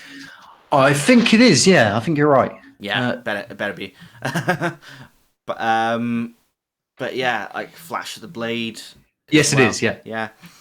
2 Minutes to Midnight, Aces High. Yeah. If I'd put a Maiden album in there, it would probably be the self-titled. I've never been the biggest Maiden fan in the world, but the self-titled debut, I like the punky edge of it. Yeah, really, really cool. I also like one of my favorite Iron Maiden albums is Somewhere in Time, which is probably the most underrated album for me. Mm. Um, Yeah. but then, Okay. What? yeah, so Jay, I have got Judas Priest Painkiller. Hmm. I remember it was just, I think, for 1990, it was just way ahead of its time. It was that one album that, like, the production on it was just brilliant. They had some of the outlandish songs on there, like Between the Hammer and the Anvil and Nightcrawler, um, Leather Rebel, All Guns Blazing, Painkiller. Well, yeah, it was just that juiciness of an album. And if you had to ask me my second favorite, probably Defenders of the Faith. But it's Judas Priest Painkiller for me. Anyway, Very nice. K for Kiro. K. I have got a lot of K. That could be taken into a bad context. I've got a lot of K for you, mate. Got a lot of cat. Talk to Frank. Yeah, we're not at a festival. Yeah, talk to Frank. Right. Carnival. Themata. Interesting one. Another Australian progressive metal band. Although this time, this lot are a lot more technical. They have fantastic hooks. He's a fantastic singer, their front man. The riffs are very kind of angular and groovy and super, super cool. Brilliantly produced album. A lot of people would point to their follow-up after that, which name escapes me for now, Sound Awake, Right. as their best album. But this album really, it's not just a progressive album where you have to work hard to get into it because of, the riffs may be all over the place and the time signatures will differ and it's hard to sink your teeth into one song because there's so much going on. This is a lot more streamlined, this album. Yeah. And as a result, I feel like, for me personally, I like my songs a bit more streamlined and focused, but as well as hooky, and not hooky to the point of insulting your intelligence. There's actually some really intelligent stuff going on in this album as well. Yeah. So Carnival Themata. Killer Be Killed, Reluctant Hero. Oh wow. Okay. From last year. Yeah. Yep, that made it. I mean, I could just say just on the strength of Dream No More or Dream Gone. I keep saying Dream No More. That's bloody Metallica. Dream Gone Bad. I always call it Dream No More. On the strength of Dream Gone Bad alone, that I could have just put that in my top albums ever. But I think just overall, it's such a cohesively for three guys of different backgrounds in metal. Four guys, I should say, really. I don't want to discount the drummer from Converge. From differing metal backgrounds, you have Troy Sanders, who, from his progressive / stoner metal roots. You have Greg from his chaotic roots with Dillinger. And you have Max Cavalera from his old school death metal / thrash roots from Sepultura and Soulfly. The fact that they've managed to make such a cohesively brilliant album metal wise and just straight up brilliant catchy metal songs is really super cool. One of the great metal supergroups, I hope they can go down in history, is that Killswitch Engage. It was inevitable I was going to include a Killswitch album. I've got one. And it's my only K as well. Yeah. Well, let's hear yours first, actually. Just see what you've gone for. This is, I'll give you a clue. It's one you didn't like as much originally, but you liked it End of afterwards. Hike? No. Oh, not End of Hike. As Daylight Dies? No. Later. Is it a Jesse one then? Yeah. Oh, Incarnate. Correct. Wow. I've pretty much gone through the list and I've looked at all the songs and stuff, and I think Incarnate just has my favorite choice of stuff to listen to on one album. It's Um, very good. It actually that I'm gonna probably re-rate it again, but that actually ended up in my list of like overall, as in like more than one album per artist. yeah, And I was shocked at that because when I first listened to it, I was kind of disappointed.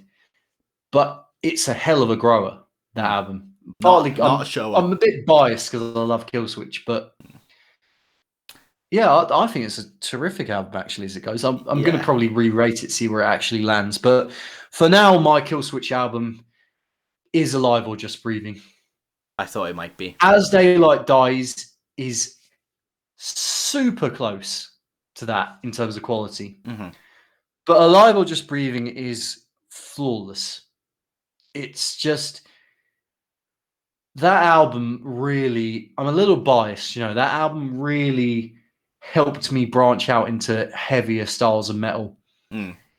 And I love, love, love the lyrical content on all the songs on the album. I mentioned earlier about Hatebreed and their positive outlook in their lyrics and their messages about positive mental attitude and rising up and looking introspectively and bettering yourself as a person. Mm.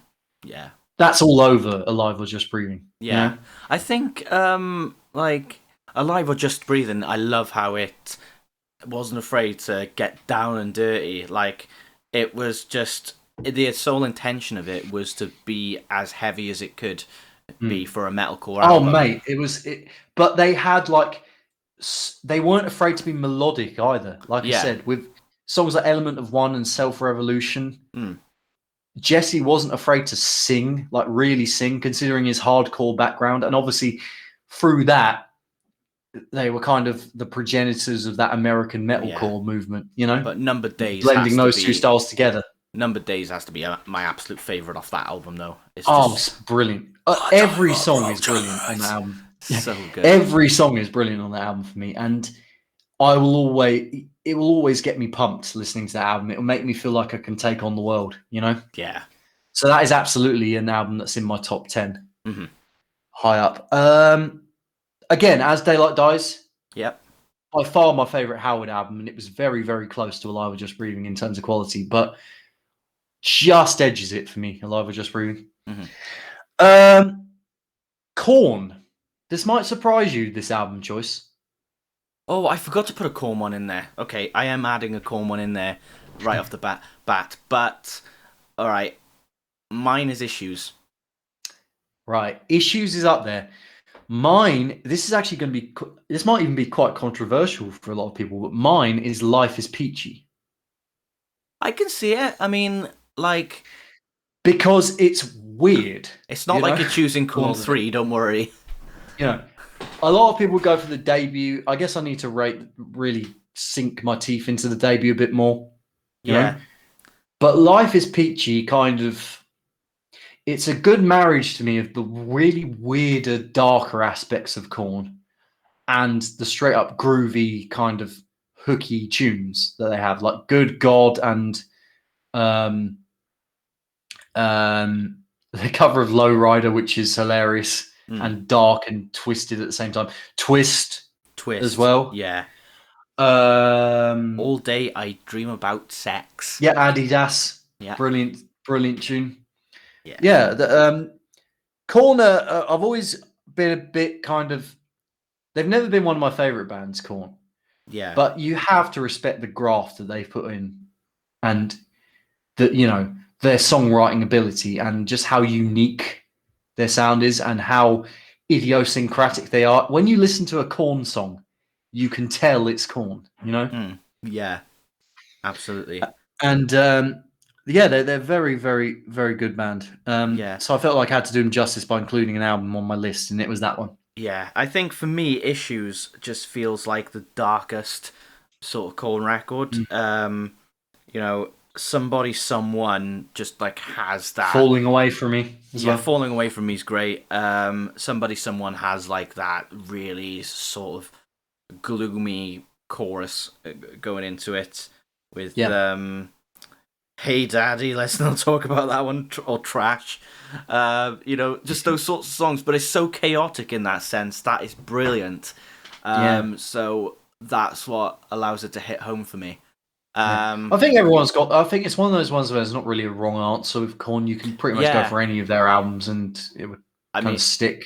the only probably the wrong answer to a lot of people would probably be the dubstep album, but Yeah, well, the dubstep album or Corn Free, I think yeah, it's those two that people tend not to gravitate, or the untitled one. Even though I quite like the style of the untitled one. I think the only ones that I can't really get into that much are those three: the Path of Totality, Corn 3, and Untitled. Untitled, I still like See but You the on the Other rest Side. it's really much a Um, pick and choose. I would say yeah, of even what's your favorite. even Paradigm Shift is I do like Paradigm Shift. Mm. And the Nothing was fantastic, so that would be Yeah, high up there as well. yeah. Yeah, And my final K band. Let's see if I have any. No, I don't. My final K band, Caius, and Welcome to Sky Valley. I never listened to Caius, them. in case you don't know, are basically the progenitors of desert rock slash stoner rock in the United States. They are the band that Josh Homme was in before he formed Queens of the Stone Age. Okay. Josh Homme and Nick Oliveri, I should say. And their singer John Garcia. They're just such a cool band, you know. It's very much driving through the desert with the top down on your convertible kind of music. You know, it's great detuned riffs, driving tunes, you know, and really takes you away to when you listen to it with your eyes closed. It really does take you away to that kind of the deserts of California. You know, it's one of those kind of albums. Yeah. Really, really cool band. And you know, a band that I've listened to for years and years and years, and I feel like I had to pick an album. You know, Yeah. No, I completely agree. Okay, so that is your that's all my case. case. So we'll cover our L bands, and then we'll I think we'll leave it for there, and then move Yeah. on to something else. Yeah, sounds good to me. Okay, and then I think next week will be part 2. Part two, yeah. Yeah. So L, KB, what have you gone for? Okay. So for my L, I've gone for the first one. It's a bit of a surprising one, but listening to the album more and more, it's such a fun album to listen to, and that is Fantasy by Landmarks. That came up not so long ago, but but Scars is such a brilliant song to listen to. Like it's a happy-go-lucky song in a weird way, but it's got that weird sort of funk element. Well, not funk, but like sort of happy-go-lucky element to it. Even though it's crazy as hell with its riffs and things, and I just love that combination of things. Then Yeah. we've got Lamb of God Resolution. This is one when I did a video ages ago ranking my Lamb of God albums from worst to best, and this one came up as number 1. And it's not usually people's favorite Lamb of God album. I can understand that. It's usually like Ashes of the Wake or probably As the Palaces Burn or Sacrament, one of those three. Um, but like I love Ghost Walking, I love Desolation, Undertow, King Me, all those sorts of songs, and I love that transition they've done to going into that sort of drop C sharp mood of things, and I think Randy's voice on the album sounded brilliant, heavy and just very more aggressive than I've heard it sound before. I think I mentioned this on in our voice chat last night on my Discord. But Lamb of God, I always struggled with them because of Randy's voice. Yeah. I felt like my voice was like it sounded to me like he was kind of chewing on broken glass and trying to swallow it. That one of those kind of voices that really hurt my voice and ears to hear that his style of me, and the fact there was no cleans at all either in their stuff. But since last year, and I've got into more and more bands with harsher vocals, I think it's probably a good idea to revisit some of those records. So, I would say Randy is one of the people who can do screaming very well without hurting himself too much. He went through a lot of training quite a few years ago to get it to that point, and Mm. like you can tell live he probably doesn't go as harsh as he does on the records, because he's a bit more distorted when he's live. That might be because he's cupping the mic. I'm not sure, but it probably plays just a part in it. But yeah, a band I've listened to since probably about 2005, 2006, and Mm. yeah, I'm happy to listen to more. Next on my list is a classic, and it's one that is rebellious of me because people prefer the other album that came before it, and that is Linkin Park Meteora. You know what? That is actually my Linkin Park album of choice as well. If I was going to put it in the list. I feel like it's a lot more experimental than Hybrid Theory. I get that Hybrid Theory is like the more heavy one, but I feel like Meteora took what Hybrid Theory had already and made it sound a lot more polished. Yeah. And like I said, with the experimentation, you got songs like Breaking the Habit, which even though it's like not the heaviest song, it's just so it brings out all that emotion that Linkin Park carry in their songs. That Somewhere I Belong, even Faint. That would arguably be the heaviest song on the album. Faint is brilliant. Oh, Numb, of course, which is like their biggest tune, I would say, yeah. arguably. From the Inside is brilliant. From the ins. Oh my god, that is such an underrated song. And I love the music video to it when the kid just like screams and like everything just go everything there. But also you have Somewhere I Belong as well, which Yeah. is brilliant. Don't And Stay, Easier to Run. Lying from You, which I listened to on my run the other day, my Couch 5K run, and it's just it's such a perfect running song. Yeah. I'm with you all the way there. Good. KB on that pick. Good. Yeah. That in fact, I need to listen to Meteora in full again just so I can rate it because it's probably going to end up in my list as well. It's so fantastic, and I think it's I can understand why Linkin Park wanted to go into a more electronic area, and I think was it Little Things? Is that what the album was called? No, the one after. Was it Minute? Oh no, it not wasn't. Minutes It to was called Midnight. The one after A Thousand Suns. It was called Little Things or something, wasn't it? I have no idea. I really kind of stopped paying attention to Linkin Park after Minutes Living to Things. Midnight. Sorry, Rosie. Thanks, Rosie. Although I really like the Living Hunting Things. Party. The Hunting Party, I think, is an underrated record. I like the way the songs went, but I think it was just the production quality because it was Rick Rubin who produced it, and he loves to be loud. Living Things, yeah. Living Things. Living Things, I thought was a brilliant album as well.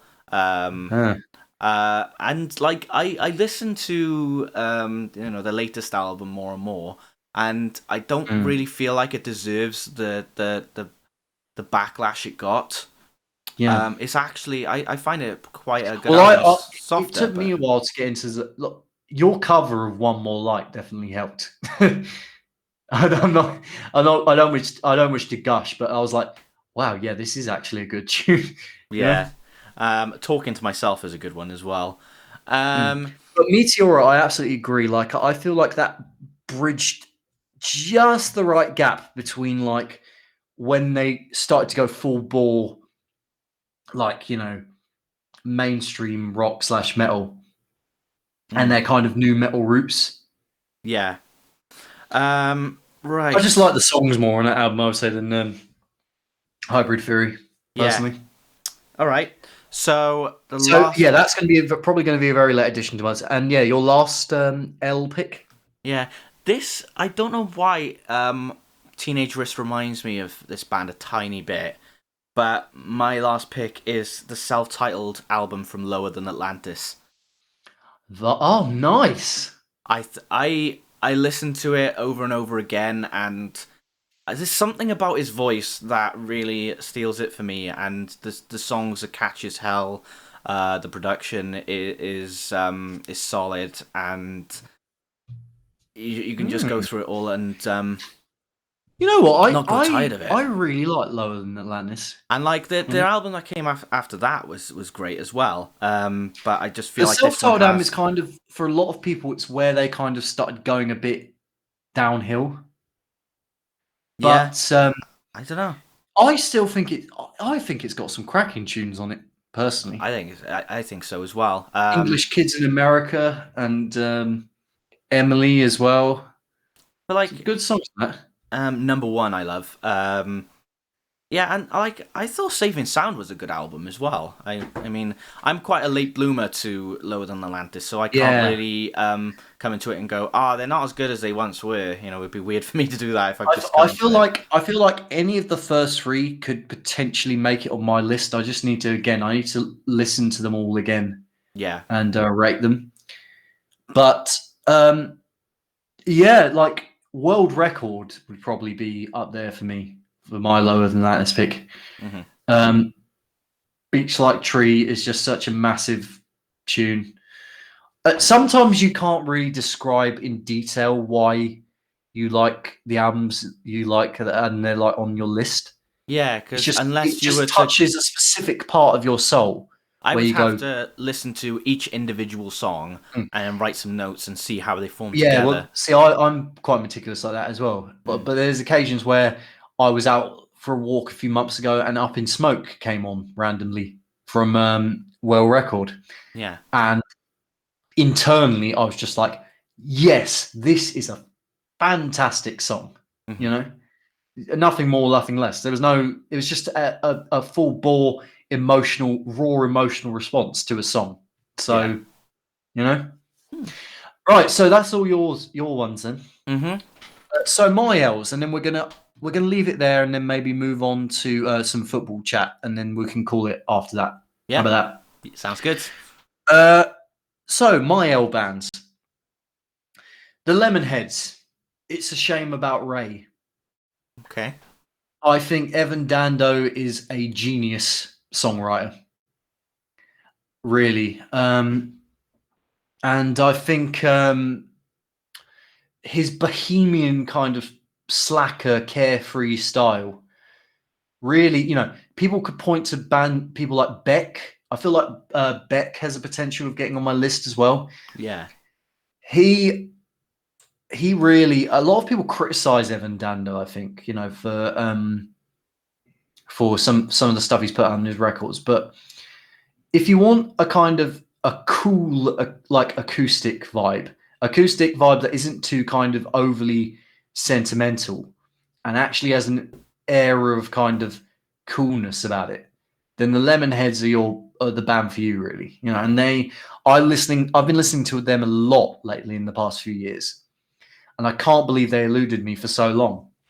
They're just in terms of just songwriting and like emotion and just I hate to keep using the word cool, but that's what they are.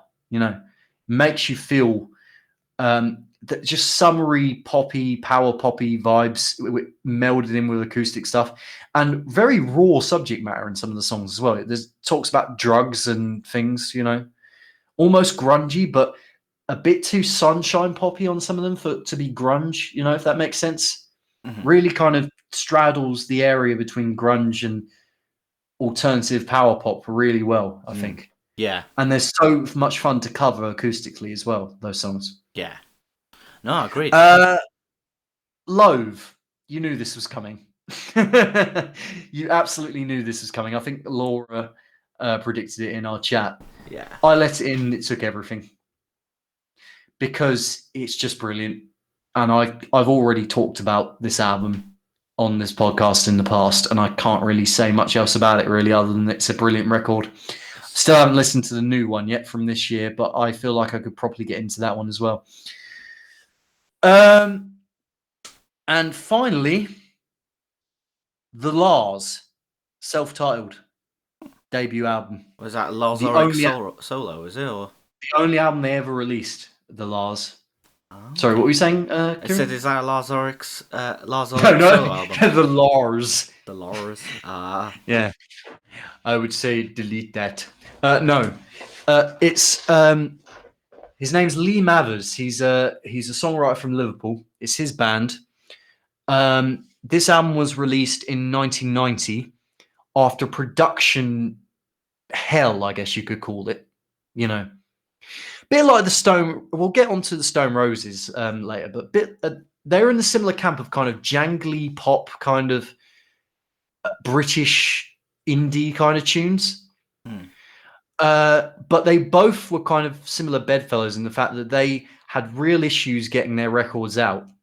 And still to this day, this is the only studio album that the Lars have ever released.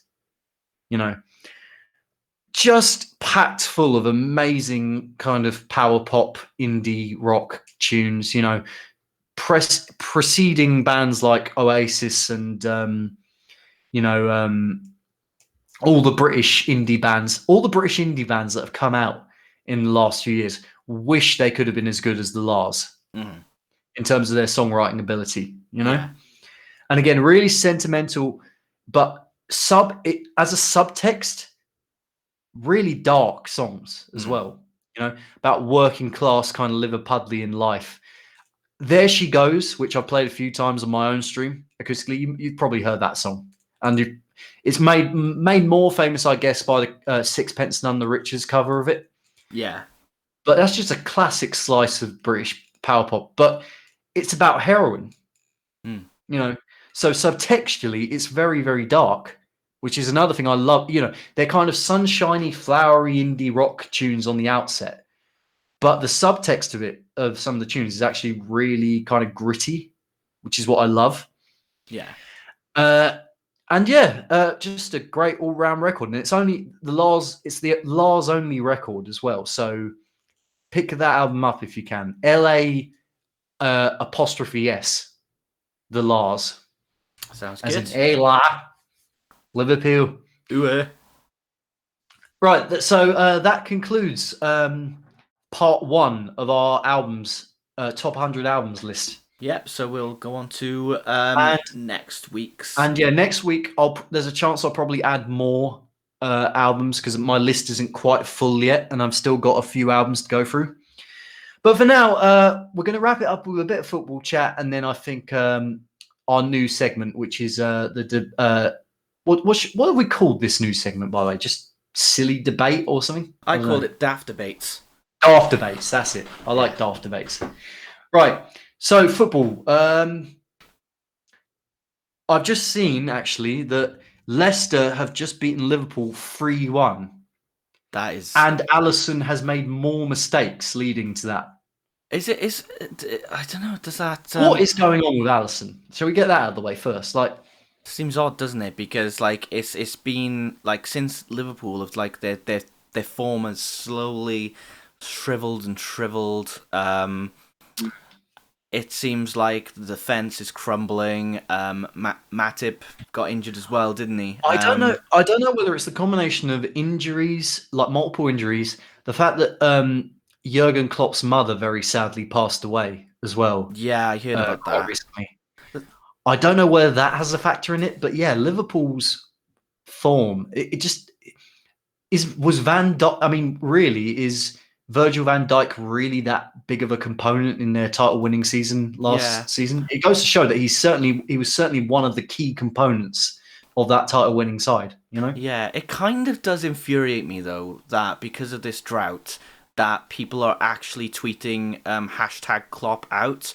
Like after everything that he has done for Liverpool, got them to 2 Champions League finals. He and won one of them, let them win the league by a landslide last season, and all that from building them up to this solid side.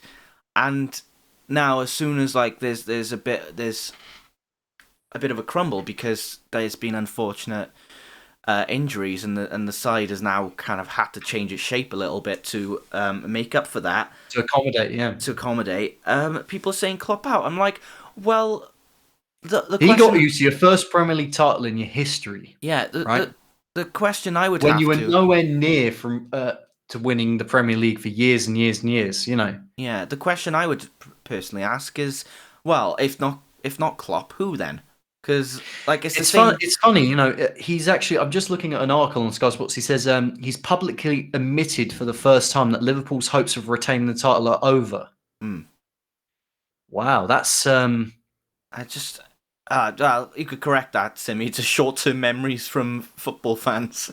football fans in Because general. it's the same, Absolutely. like with Spurs fans, even this whole thing, with Bale, for example, that's been up in arms at the moment because Gareth Bale had a Instagram post up which said, I "Oh, was getting going to back." ask about that. Yeah, like and Mourinho said that it contradicted reality. Yeah, because he didn't think that Bale was responsible for the post, or you said he wasn't sure.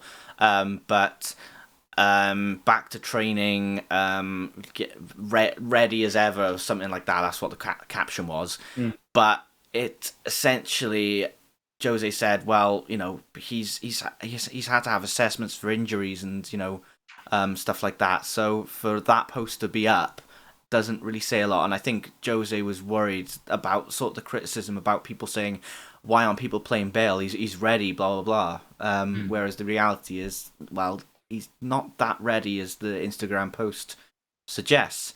Yes. Whether I don't know, like I want to see him have more minutes. I think it's weird, see, because Do you think you'll get him on?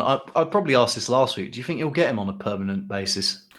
I I think the way it's going, you probably go back to Madrid. I think. He'll probably go back to Madrid. Yeah, I play think that's play the way more it's gonna go. golf. Because otherwise, we're not playing him. Plus, we're paying half his wages, so it's just money being thrown down the drain. And for what? For him to just feature in Europa League matches against lower tier leagues, it's just a bit pointless, really. Where we could have like a younger, more aspiring winger to be able to take up that third spot. Whereas Bale, yeah, it was very nostalgic to see him come back in. But at this point, you need to see some sort of game-changing result, which only one of them has been from Brighton. Yeah, that's the thing. He could be another Özil if not careful. I mean, I don't. I think Özil's probably had more control than that. I think. Oh yeah, Ozil held the club to ransom Yeah, when I he was don't with think us. Bale. I Well, don't I think don't has the think power to Bale do has that. that. Well, Bale's a club legend already. He's already cemented his legacy, I think, from his first spell at Tottenham. But So yeah, I don't think and I think he will freely admit that he's kind of, he's only on loan at the end of the day. yeah, It's not like exactly. you're, Yeah. it's not like you brought him back and are paying him astronomical wages and you're not playing him. He's The, still on loan. Loanees tend to be bought as backups and for backups only. So I yeah, think Gareth Bale knows his place in the side at the moment. yeah. I mean, it was funny seeing him laughing and joking on the bench, but like when he's not delivering the results, like we all know what Gareth Bale is capable of. We've seen it, but I think he just kind of runs like a kangaroo on the pitch. That from what I've seen from him lately in the FA Cup matches and things, it's Yeah. I don't know. Like I know people who personally know Bale, so I don't want to be too harsh. Yeah. But that's pretty much what I'm seeing at the moment. That's just my criticism. How do you fancy your chances against City tonight? It's tough because City have been in good form as of late, whereas we just suffered from a concession of 4 goals to Everton. Which yes, we did score 5 goals. Oh, But hang on a minute. Wasn't it Everton 5 goals from Everton, 4 goals from you? yeah, sorry. We conceded 5 goals. You already yeah. blocked out your memory. I have to remind him. But the problem was, I think the goals themselves were from individual errors, and that is something that is seriously letting the team down at the moment. Is The team has individual enough errors. character. I mean, it has enough character to come back from 3-1 down. Yeah, it just and needs... then for Kane to level in like the last 5 minutes or whatever. Clearly, you still have character. I feel But like yeah, the little individual errors. I feel like we need more mental stability in the team because I think that's what's happening. We're losing confidence in some of these games, and then it's affecting our performance massively. Like against Chelsea. Who's primarily at fault? Do you think for that loss? Um, Loads of people. Højbjerg. I looked at that penalty thing afterwards, and I could see that. I thought it was Alderweireld that caused supposedly caused the offence, but it was Højbjerg that clipped Calvert-Lewin, and I didn't see that originally. So that I'll throw my hands up and say, yeah, okay, I can see why that would have been called as a penalty. That was that. It was just very, very unfortunate. There was some errors from Ben Davis, who is being overworked at the moment because Reguilon's injured. Sanchez, although he scored 2 goals, he had his share of mistakes as well. Harry Winks was fucking dreadful in extra time. There's a montage on Twitter that I retweeted of his performance, and it is gotta be one of the absolute worst performances I have ever seen from any Tottenham player. Like, it was abysmal. Absolutely. I can't describe it. Like, the thing was, like, I remember I was having a bit of a banter with Parker in the mosh talks. And Is at this point fan. Mike Doc suggested that I pull up a cup of tea and let you carry on with your ranting, but so I don't have a cup of tea, unfortunately. Yeah, but I just think I remember saying to Parker, because he's an Everton fan, I said, "Oh well, Winks is on instead of Ndombele. That's okay. You've won." Because I knew that we lost the key person that helps us get the ball forward. Winks just cannot do anything. Would I loan or sell Winks? I would rather sell him than loan him. I've seen times where he does have quality, but I just feel like he gets enough game time already, and he's not performing. So, I don't see what a loan would do for him personally. We'd get him back, and we'd have the same player. We'd have a similar player. So I'd rather sell him. Yeah. I'd only loan a player out. Sorry. If we weren't using them enough and we needed them to develop what elsewhere, like Sessegnon. What were you going to say about the Chelsea game? Just like individual errors, like obviously, Dyer's silly mistake was what cost us the game in that. But it was also a lot of indecisiveness in the box as well. I noticed when Son's a striker instead of a winger, he's a lot more indecisive in the box. He very carefully picks out his spot to place the ball. Well, it's not his true role, really, is he? I see Son as more of a Bergkamp figure as opposed to an out striker. He's more like he can. It's all well and good trying to find your spot to make a shot, but that gives the defense more time to anticipate what's going to happen, and the goalkeeper. Yeah, totally. It's interesting. I mean, Man City. We know Jordan, Man City fan from Discord. He always says that Spurs are a bit of a bogey team for them. So I feel like you could potentially get a result. Yeah, but I do feel like we played on Thursday like the same side as we did when we faced Man City in the Champions League, and then I think it was just a short while after that we lost them 1-0.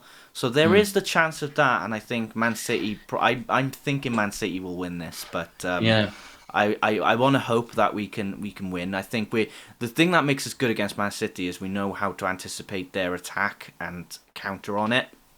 Yeah, they seem to be the team we can get that on point with, whereas Liverpool, they have got counterattack proof in their side, because even in the other game, even Chelsea as well, like when we played against them, when we were trying to get the ball forward, there was always a defender there to just kick it straight back. Like even Mount, for example, was blocking some balls. It was just like Chelsea did have a good defense last week. Yeah. So I guess well, in summary, Liverpool are kind of. I guess we'll touch on Arsenal briefly. I mean, basically, we've still got Partey and Tierney out injured, so we're in serious trouble. In fact, most of the punters and the betting people are saying that we're going to lose to Leeds, which would be an absolute disaster. 3 more defeats in a row. We need to get something from this Leeds game. Yeah, I don't even care if it's a draw. We need something from this to top 4 is out of the question for us at this point. We just need to sit comfortably. I'm looking backwards instead of forwards at this point. Yeah, You know, I see what you we mean. just need to maintain a nice platitude. I Yeah. feel, you know, you can say that it's very unambitious of me to say this, but the fact of the matter is, we are so inconsistent, and we can just our form can just drop at the drop of a hat. Mm. You know that it's really. I don't feel like there's much to play for at this point. Yeah. So I would happily maintain a nice steady platitude of where we are until the end of the season. Yeah. We cannot afford to drop any more points because we've lost enough times already this Yeah. season. It's weird, see, because like I remember hearing that Sissoko was a big influence in the dressing room of Spurs, but the way he's played recently, there's just no drive from him going forward, and he just got not. Yeah, he's Who got is this, sorry? Musa Sissoko. Mr. Saka, yeah. He's got hardly any composure on the ball these days, and it's just I don't know what made us want to buy him from Newcastle originally. You know, he has his moments, but we need players with consistency, not moments. You know, I think that I can count probably 3 signings from the transfer window that have delivered. And one of them probably might go back to Real Madrid. So you got Højbjerg, that's one of them. Then you've got Sergio Reguilon, and then I've got the name in my head. Definitely not Matt Doherty, but thanks Spurs for taking him. Yeah. What was the third one? Whilst you're thinking of the Joe third one, Rodon. That's the one. Joe Rodon. I think you're on. he's young and he has time to develop. And like, even though he's made 1 or 2 mistakes, there's time for him to get better. So I have good hopes for him. But we do need a world-class defender. Yeah, I think. Well, whilst you're, I mean, I didn't really get a chance to talk about the Villa game last weekend because we were recording the podcast as it was going on. Yeah. But essentially, from what I could gather, we basically had a stupid mistake that Cedric made in the first half, passing it back to Gabriel, and then Gabriel dawdling on it, and then Watkins pouncing. Watkins, by the way, who looks like an absolutely quality striker. And I'm hoping Southgate actually considers him for the next England squad. Yeah. And then especially with Calvert-Lewin out, by the way. We seemed to really come alive in the second half and just couldn't pull trigger. And then there was another instance of VAR potentially botching it. But it's like, why do Arsenal always do this? It's such an Arsenal thing to do, and we're so guilty of it throughout several seasons. We always come alive after we've gone behind, and it's so frustrating to watch. We can never just kill a game off. We have to claw up from the bottom of a well every single time. You know. And so if we go 1-0 down to Leeds tomorrow, then that's it. You know, we're just gone. You know, it's too late, basically. I think with us, we'll have a great run, and then on the most important game, we'll just fucking bottle it. That's why it's called Spursy. Yeah, we're not very happy with either of our teams at the moment, I don't think. Let's face it. No. I think probably the team that's probably arguably doing the best at the moment is either Chelsea or West Ham in terms of London. West Ham, out of nowhere. West Ham have just suddenly found form. Now they're calling us the smallest clubs in London. Well, then, it makes you think, really, what would happen if David Moyes actually stayed on at Man United?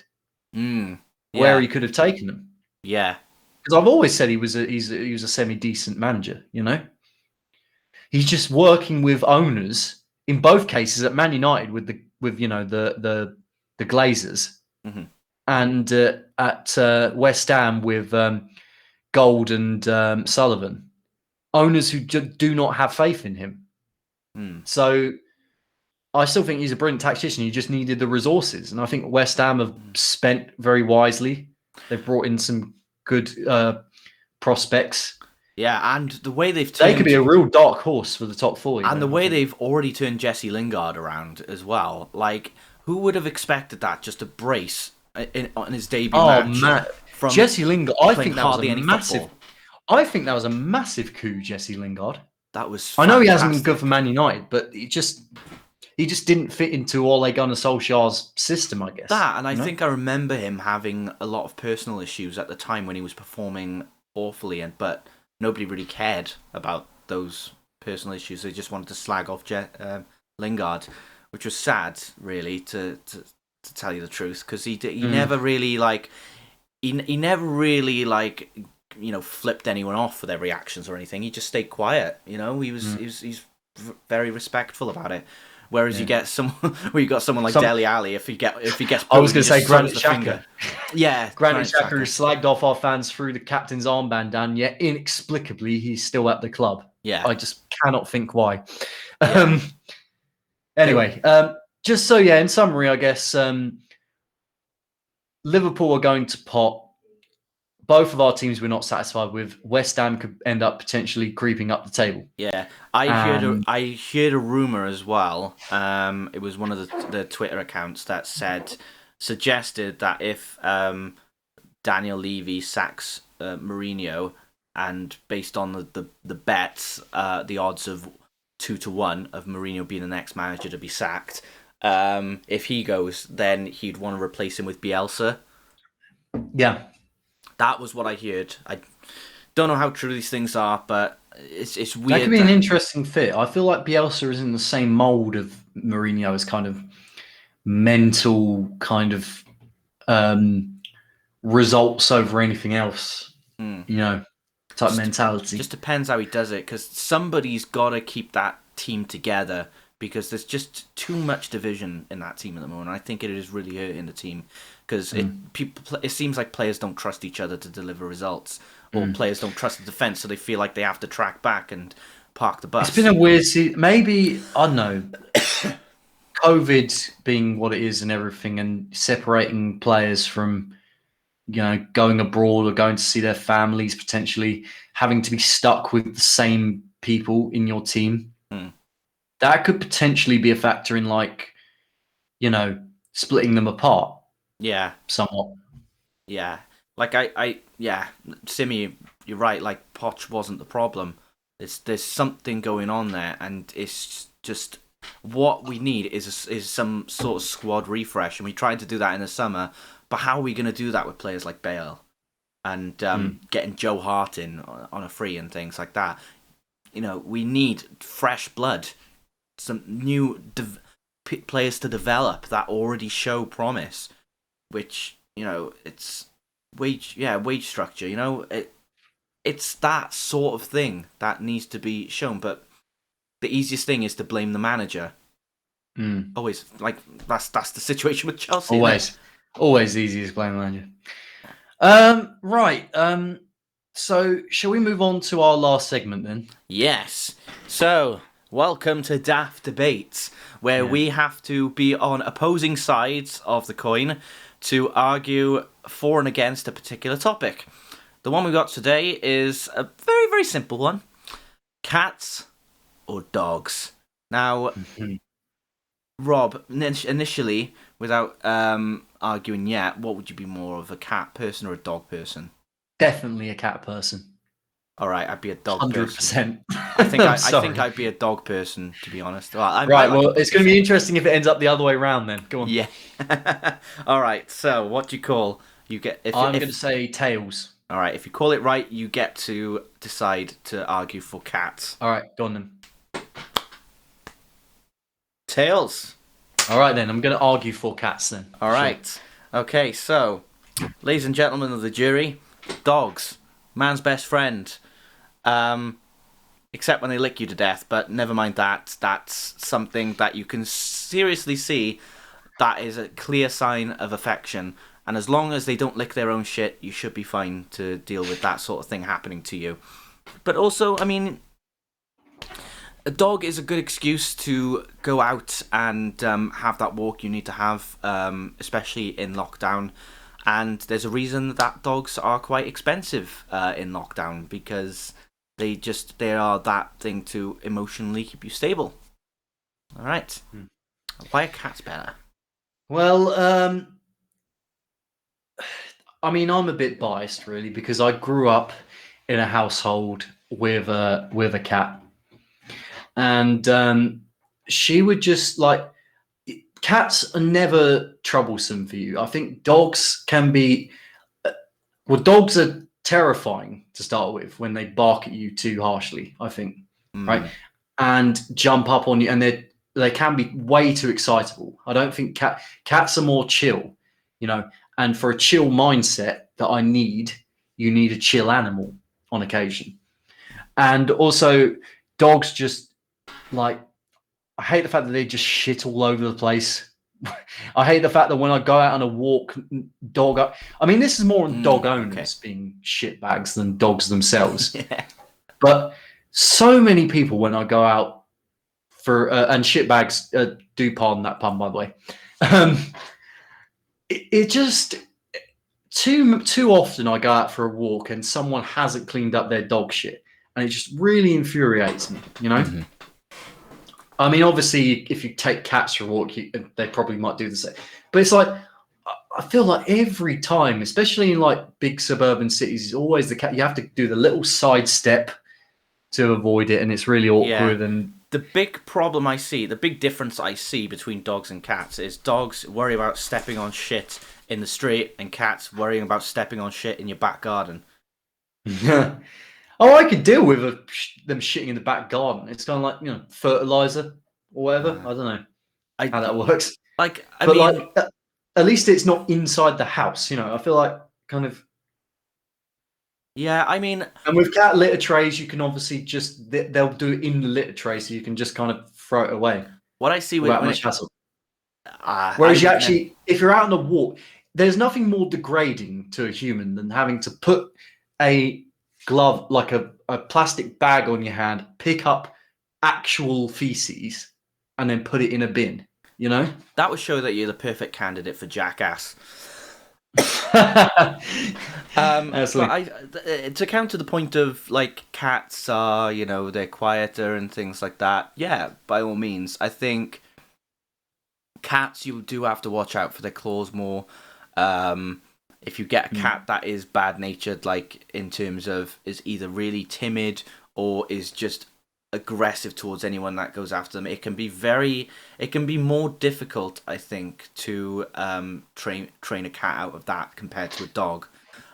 You've got to Yeah, change simi hashtag actual feces. you got to you got to My next change band name. you got to change the environment you're in to different things. It's because cats are very much more solid in nature. You get a sort of you get a certain type of cat, and that's the cat you're stuck with. Whereas I think the cats I grew up with, they love me, and I love them and stuff. But the dogs that I've seen, it just feels like they understand me more, especially Poopa Scooper. I like that. I feel like dogs are a lot more unpredictable, in terms of their excitability, whether they're going to be angry from one day to the next, whether they're going to bark at you, whether they want to go out. It's hard for me because I never owned a dog myself. You got, I have dealt with family members' dogs though in the past, and um, it's. I think it depends on the dog really, because dogs have so many different breeds, way more than cats. Do you know? I I think prefer like the smaller dogs. yeah. I hear these stories all the time of like, oh, this Rottweiler in this place, it never been violent before, but it bit a child, and But that's on the owner, isn't it? yeah, and it's just like, oh, you're saying it never happened before. I somehow I find that to be untrue, or there's something that you've been doing to that dog that has made them react that way. It's not the dog, it's you. It wouldn't be the dog because they are based off how their owner treats them at the end of the day. The nature's everything. Like it's Rottweilers, Dobermans, any guard dog like that is trained that way. It's not in their direct nature. If you raise a Doberman or a Rottweiler just to be a family dog, it can behave more like a family dog. Same Chihuahuas are just little pieces of shit anyway. Those don't count as dogs to me. They're just little yappy things. I prefer like the medium sized dogs, or like the Alsatians, the ones that just like look like a best friend on your shoulder, or the Huskies which talk to you. I think every section of animal owners has their weirdos. You know what I mean? People that treat dogs and cats as actual humans. It's a bit, you want to be obviously really affectionate towards them because they're your pet, but it's people that get on my nerves that say that like dogs are better than actual humans. I don't understand that. I don't. People like Ricky Gervais who go, oh, fuck humans. Dogs are the most superior being on this earth. It's like, no. Come on, do me a favor, mate. At Ricky. at the moment, I find Ricky quite a provocative comedian. Like comedian, I don't think comedians should be provocative. Well, it's not just him though. Like, there's other people that say similar things. And I'm like, what is it about dogs that are just so? I get that they're kind of, you know, they're quite fun and excitable to hang around. But I mean, growing up with, like I said, growing up with not having a dog in the house and my dad hating dogs as well, I don't understand. I've grown to understand an emotional attachment between a man or a woman and their dog more as the years have gone on. Yeah. But I just don't get it. I'm sorry, I just really don't get it at all. I think the things what are the things you can do with dogs that you can't with cats? I mean, dogs. I love that idea of being able to, you know, take them out on walks and stuff. You know, promoting exercising you. Cats. Depending on what type of dog it is, it can either be a dog that is, you know, if you want your pet to snuggle in with you, a dog can be good for that, or a cat can. Cats, what pissed me off most about cats is mice being brought into the house. And people say, yeah, dead things being brought into the house. But they think you're hungry and they just want to provide for you. Well, if it understood English, it would understand me telling it to fuck the hell off. I think, honestly, you've made a better case for dogs so far. I think the only other thing I can say about cats is that kittens are way cuter than puppies. I'm sorry. I don't know about that. Marley was a pretty cute puppy. he was a fluffy kittens are. I went to visit my friend down in Canterbury, and she had like 5 Russian kittens in her house, and they were so innocent. They were just. I have an emotional response to seeing kittens, like with Tofu, right, in our voice chat, and Anita's cat is the cutest thing in the world to me. You know, I just don't feel the same way about certain dog breeds. You know, I mean, whereas any kitten of any cat breed across the spectrum, you know, just always gets me. Punk Drum said one of my exes had 5 cats in the house. It was an experience. What would be worse, 5 dogs or 5 cats? I guess. Oh, five dogs. Come on. It would depend. I have been in a house dogs where someone had 11 rescued dogs. I know I'm destroying my own argument here, but like, if you can get a pup that you can raise yourself and you know how to raise it, and you know you can help train it to condition it the way you need to, and maybe you can raise a dog with a cat as a puppy and it won't be inclined to chase cats, then I think you've got a good dog there. Our cat just, I feel like dogs would be more high maintenance personally. Our cat just, she came in occasionally, sat on my lap or whatever, and then she went out of the room and just did about her own thing, then came back in, sat on the lap, you know, whatever, crawled over the other, rubbed her belly and stuff, or her hair, or her head behind her ears. Just never an issue really with me. Whereas I think it's probably just me with dogs. I think me and dogs just are not synergized. You know, for lack of a better term, we just have dogs. Just don't get me, and I don't get dogs. Fair enough. I think that's just. Yeah, that's the be all and end all of it, really. Yeah, I mean, to be honest, I think if I brought my dad in here, I feel like he could bring a better case of why he doesn't like dogs and prefers cats. But you know, well, really, no, okay, I'm not gonna say that. That was the darkest thing I could think of. It was something to do with the fact cats are selfish because they actually run away to die. Oh, come on. Come on now. You already said it, so I mean, it's out there. At least dogs show you when they're gonna die. But cats, when my cat died, she was definitely sending hints to us. You know, her meowing was growing weaker, and like her she wouldn't eat and things like that. So clearly the signs were there, you know. Yeah. And I remember she was outside on the patio. I remember distinctly, actually.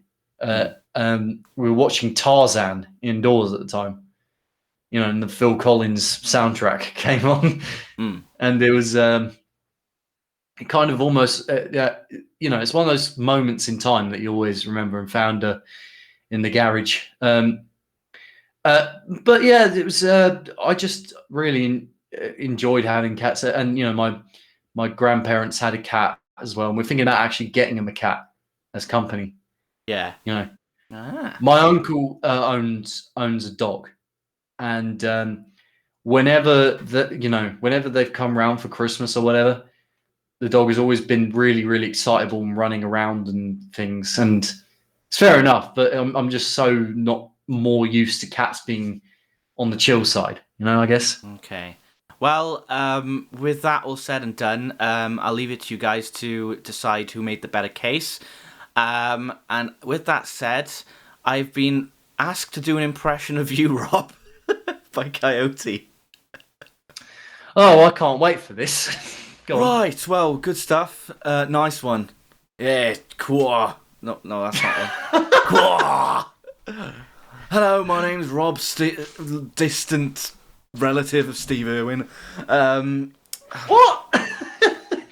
Bob Mould. Love Bob Mould.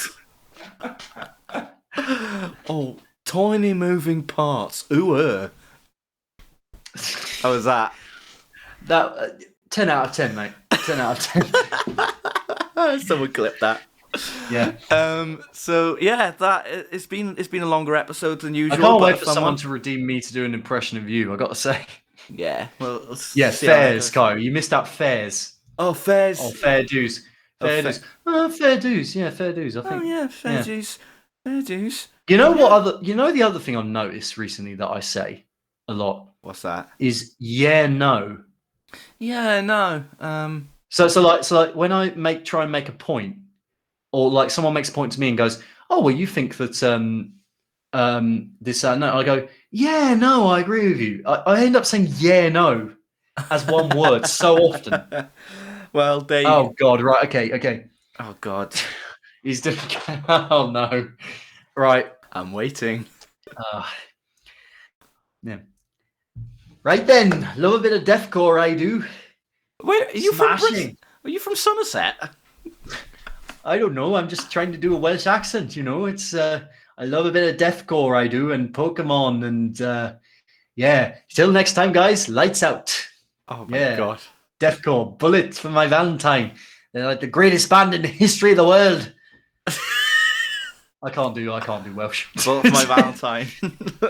Yeah, I know. Stereotypical Welsh accent incoming. Simi. I don't know. Spot on there, mate. I always found I've got quite a distinct accent, and it's my accent's always been hard to pull off. Yours isn't like super strongly Welsh. That's the thing. That's the thing. It's like very, like I said, distinct because I'm both Welsh and English. Oh no, I shouldn't have said that. I should not have said that. It went Irish at the end there. Fuck off, Simi. All right, my name's KB. Lights out. My name's KB. I really like the podcast we're doing here. Top of the morning, how's it going? This is KB Septiceye. KB Septiceye. Shall we leave it there before we go too far down? The rabbit hole. So, who won that debate, do you think, guys, in the chat? I got to say KB probably made a better case for dogs, but I know there's a few cat people in the chat. So, we'll leave it to you guys to decide. Rob made the better case. We're going to just like vouch for each other. Yeah, I think KB made the better case. Right. So that does it for episode 26 of the Key Art Podcast. Thank you, everyone, for hanging out and bearing with us through the technical difficulties that we had a bit earlier on. Which seems to have blazed through it, and it managed to sort itself out in the end. Yeah. Part 2, like we said, will be next week of our 100 albums. By that point, hopefully, I'll end up putting Meteora in there and a bunch of other albums that I've forgone to rate just yet. KB, where can we find you, mate? You can find me on Twitter, Facebook, Instagram, TikTok, YouTube, all under the same boat. Kieran Benji, that's the name. My cover channel is KB Cook, so that's the only different thing. I've got some interesting singing related things coming up, music things, which once I get more information, I'll be able to tell people about. And we also might have an announcement to come up pretty soon for the next podcast. Yes, we potentially might have something very, very special for you lot coming up soon. Yeah. We're not going to announce it just yet in case it falls through, but I'm very, very excited. Yeah. That's definitely. all I can say. Me too. So, yeah, you can find me, RobV93, on Twitch. I do covers there mainly, but I also occasionally play games of Jackbox and Among Us live on stream, which I haven't done in a while, actually. I feel like I might do a session maybe tomorrow of it, potentially. And I also do artist retrospectives there, potentially, as well, on occasion. I'm thinking about doing a Blur one pretty soon with as a collab with Gregcellent. Mm-hmm. Also, Rob Veryard Music on Facebook, VRYARD. Rob Veryard on SoundCloud. And RobV93 on Twitter. But I barely use Twitter nowadays. I just kind of... I say I barely use Twitter. I've tended... Now that politics and stuff has kind of calmed down slightly on there, I tend to visit it a little bit more. And that I've tend to block a bit more people. Mm-hmm. I've kind of tend to go on there a little bit more, but I'm still not very active on there at all, really. Well, Facebook, after the whole bees thing yesterday, I did notice more people follow me from Mosh Talk, so thanks for that, guys. And it allows the conversation to go public. Yes. Oh, we were going to play a bit of your video interview with bees, but I guess we could upload that you could upload that as a kind of separate thing, I guess, on your YouTube channel if you want. Yeah. Or on the Key Yard podcast channel, I guess. Yeah, could do that. If he'll let us, might have a word with him about it, see if that's possible. Yeah, absolutely. And you can find me RobV93 spitting some lyrics there. Cheers, Simi. Madvis. Excuse me. And I think that's about it. And yeah, please do follow me on Twitch if you haven't already. We've got a lovely growing community there, and as well as in KB's Discord, of course. And we'd love it if you came and hang out there. So there you go. Yeah. Right. So should we do the sign off before we decide who we're going to raid? Yeah, no problem. Simi said you're on 300 followers, by the way. Yeah, I was just on 301 until I had to ban the person because he said hi and then immediately afterwards said fuck you. So I was like, what? So I was like, followers are weird, aren't they? Just yeah, randos can be weird, on Twitch. Step 1, follow. Step 2, say hi. Step 3, blank. Insult the Step streamer. 4, yeah. fuck you. So what's the point? Why? That's a debate for a whole nother day because I want to wrap this up. But yeah. Anyway, so do you want to do the sign off and then we'll decide who to raid? Yeah.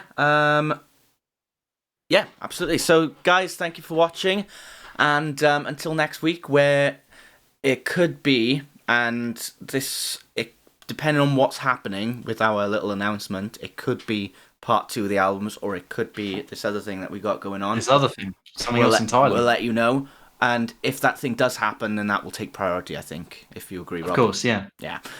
So, until then, and until other things come on, thank you, and lights out. Right. Brilliant stuff. Right. So we have Limmy on. We have Cameron Spence again. We have my mate Bird, who's doing Dead by Daylight. Oh, I like that. Who have we got for you? Is there anyone you're following on? We've got True Geordie, Call Me Kevin, Limmy, 66 Samus, Twitch Plays Pokemon, which I'm still following. Okay. It's Energy, Cameron Spence.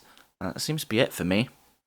So I mean, I wouldn't mind going over to see Cameron Spence, but maybe we'll give Bird a raid. We haven't been. I haven't been to their channel in a while, actually. Yeah, and I like discovering Leon last week as well. So it'd be great. So yeah, Bard Bird. He's I keep saying he's. Sorry, they're non-binary, so I've got to remember the pronouns. But they stream Dead by Daylight usually, and they're a good mate of mine. They front the band Mask, who are a super cool band, and you should both go and check it. And you should go and check out some of the songs I dropped in my Discord or in KB's Discord. The name is Bard Bird. Do you know? Have you got the name now? Bard Bardberd. All one word. Bardbeard. Is it? Yeah. So used raised Bardbeard. Have you seen it come up? Yep, there we go. Yeah. Okay. No. Cancel. That's the wrong person. Oh, is it? Cancel, sorry. Bard. Oh, sorry, my bad. Not beard. Sorry. God's sake. How's that? Yeah, there we go. That's the one. All right. Do stick around, guys, if you can, for the raid, and give him some follows if you haven't already. He's doing very well for himself. They're doing very well for themselves, actually. They've got a few hundred followers at this point, but they mainly do Dead by Daylight and Call of Duty and stuff. So, yeah, give them all the love possible, and we'll see you guys later. All right. Cheers, guys. Until soon. All right. Bye. Bye.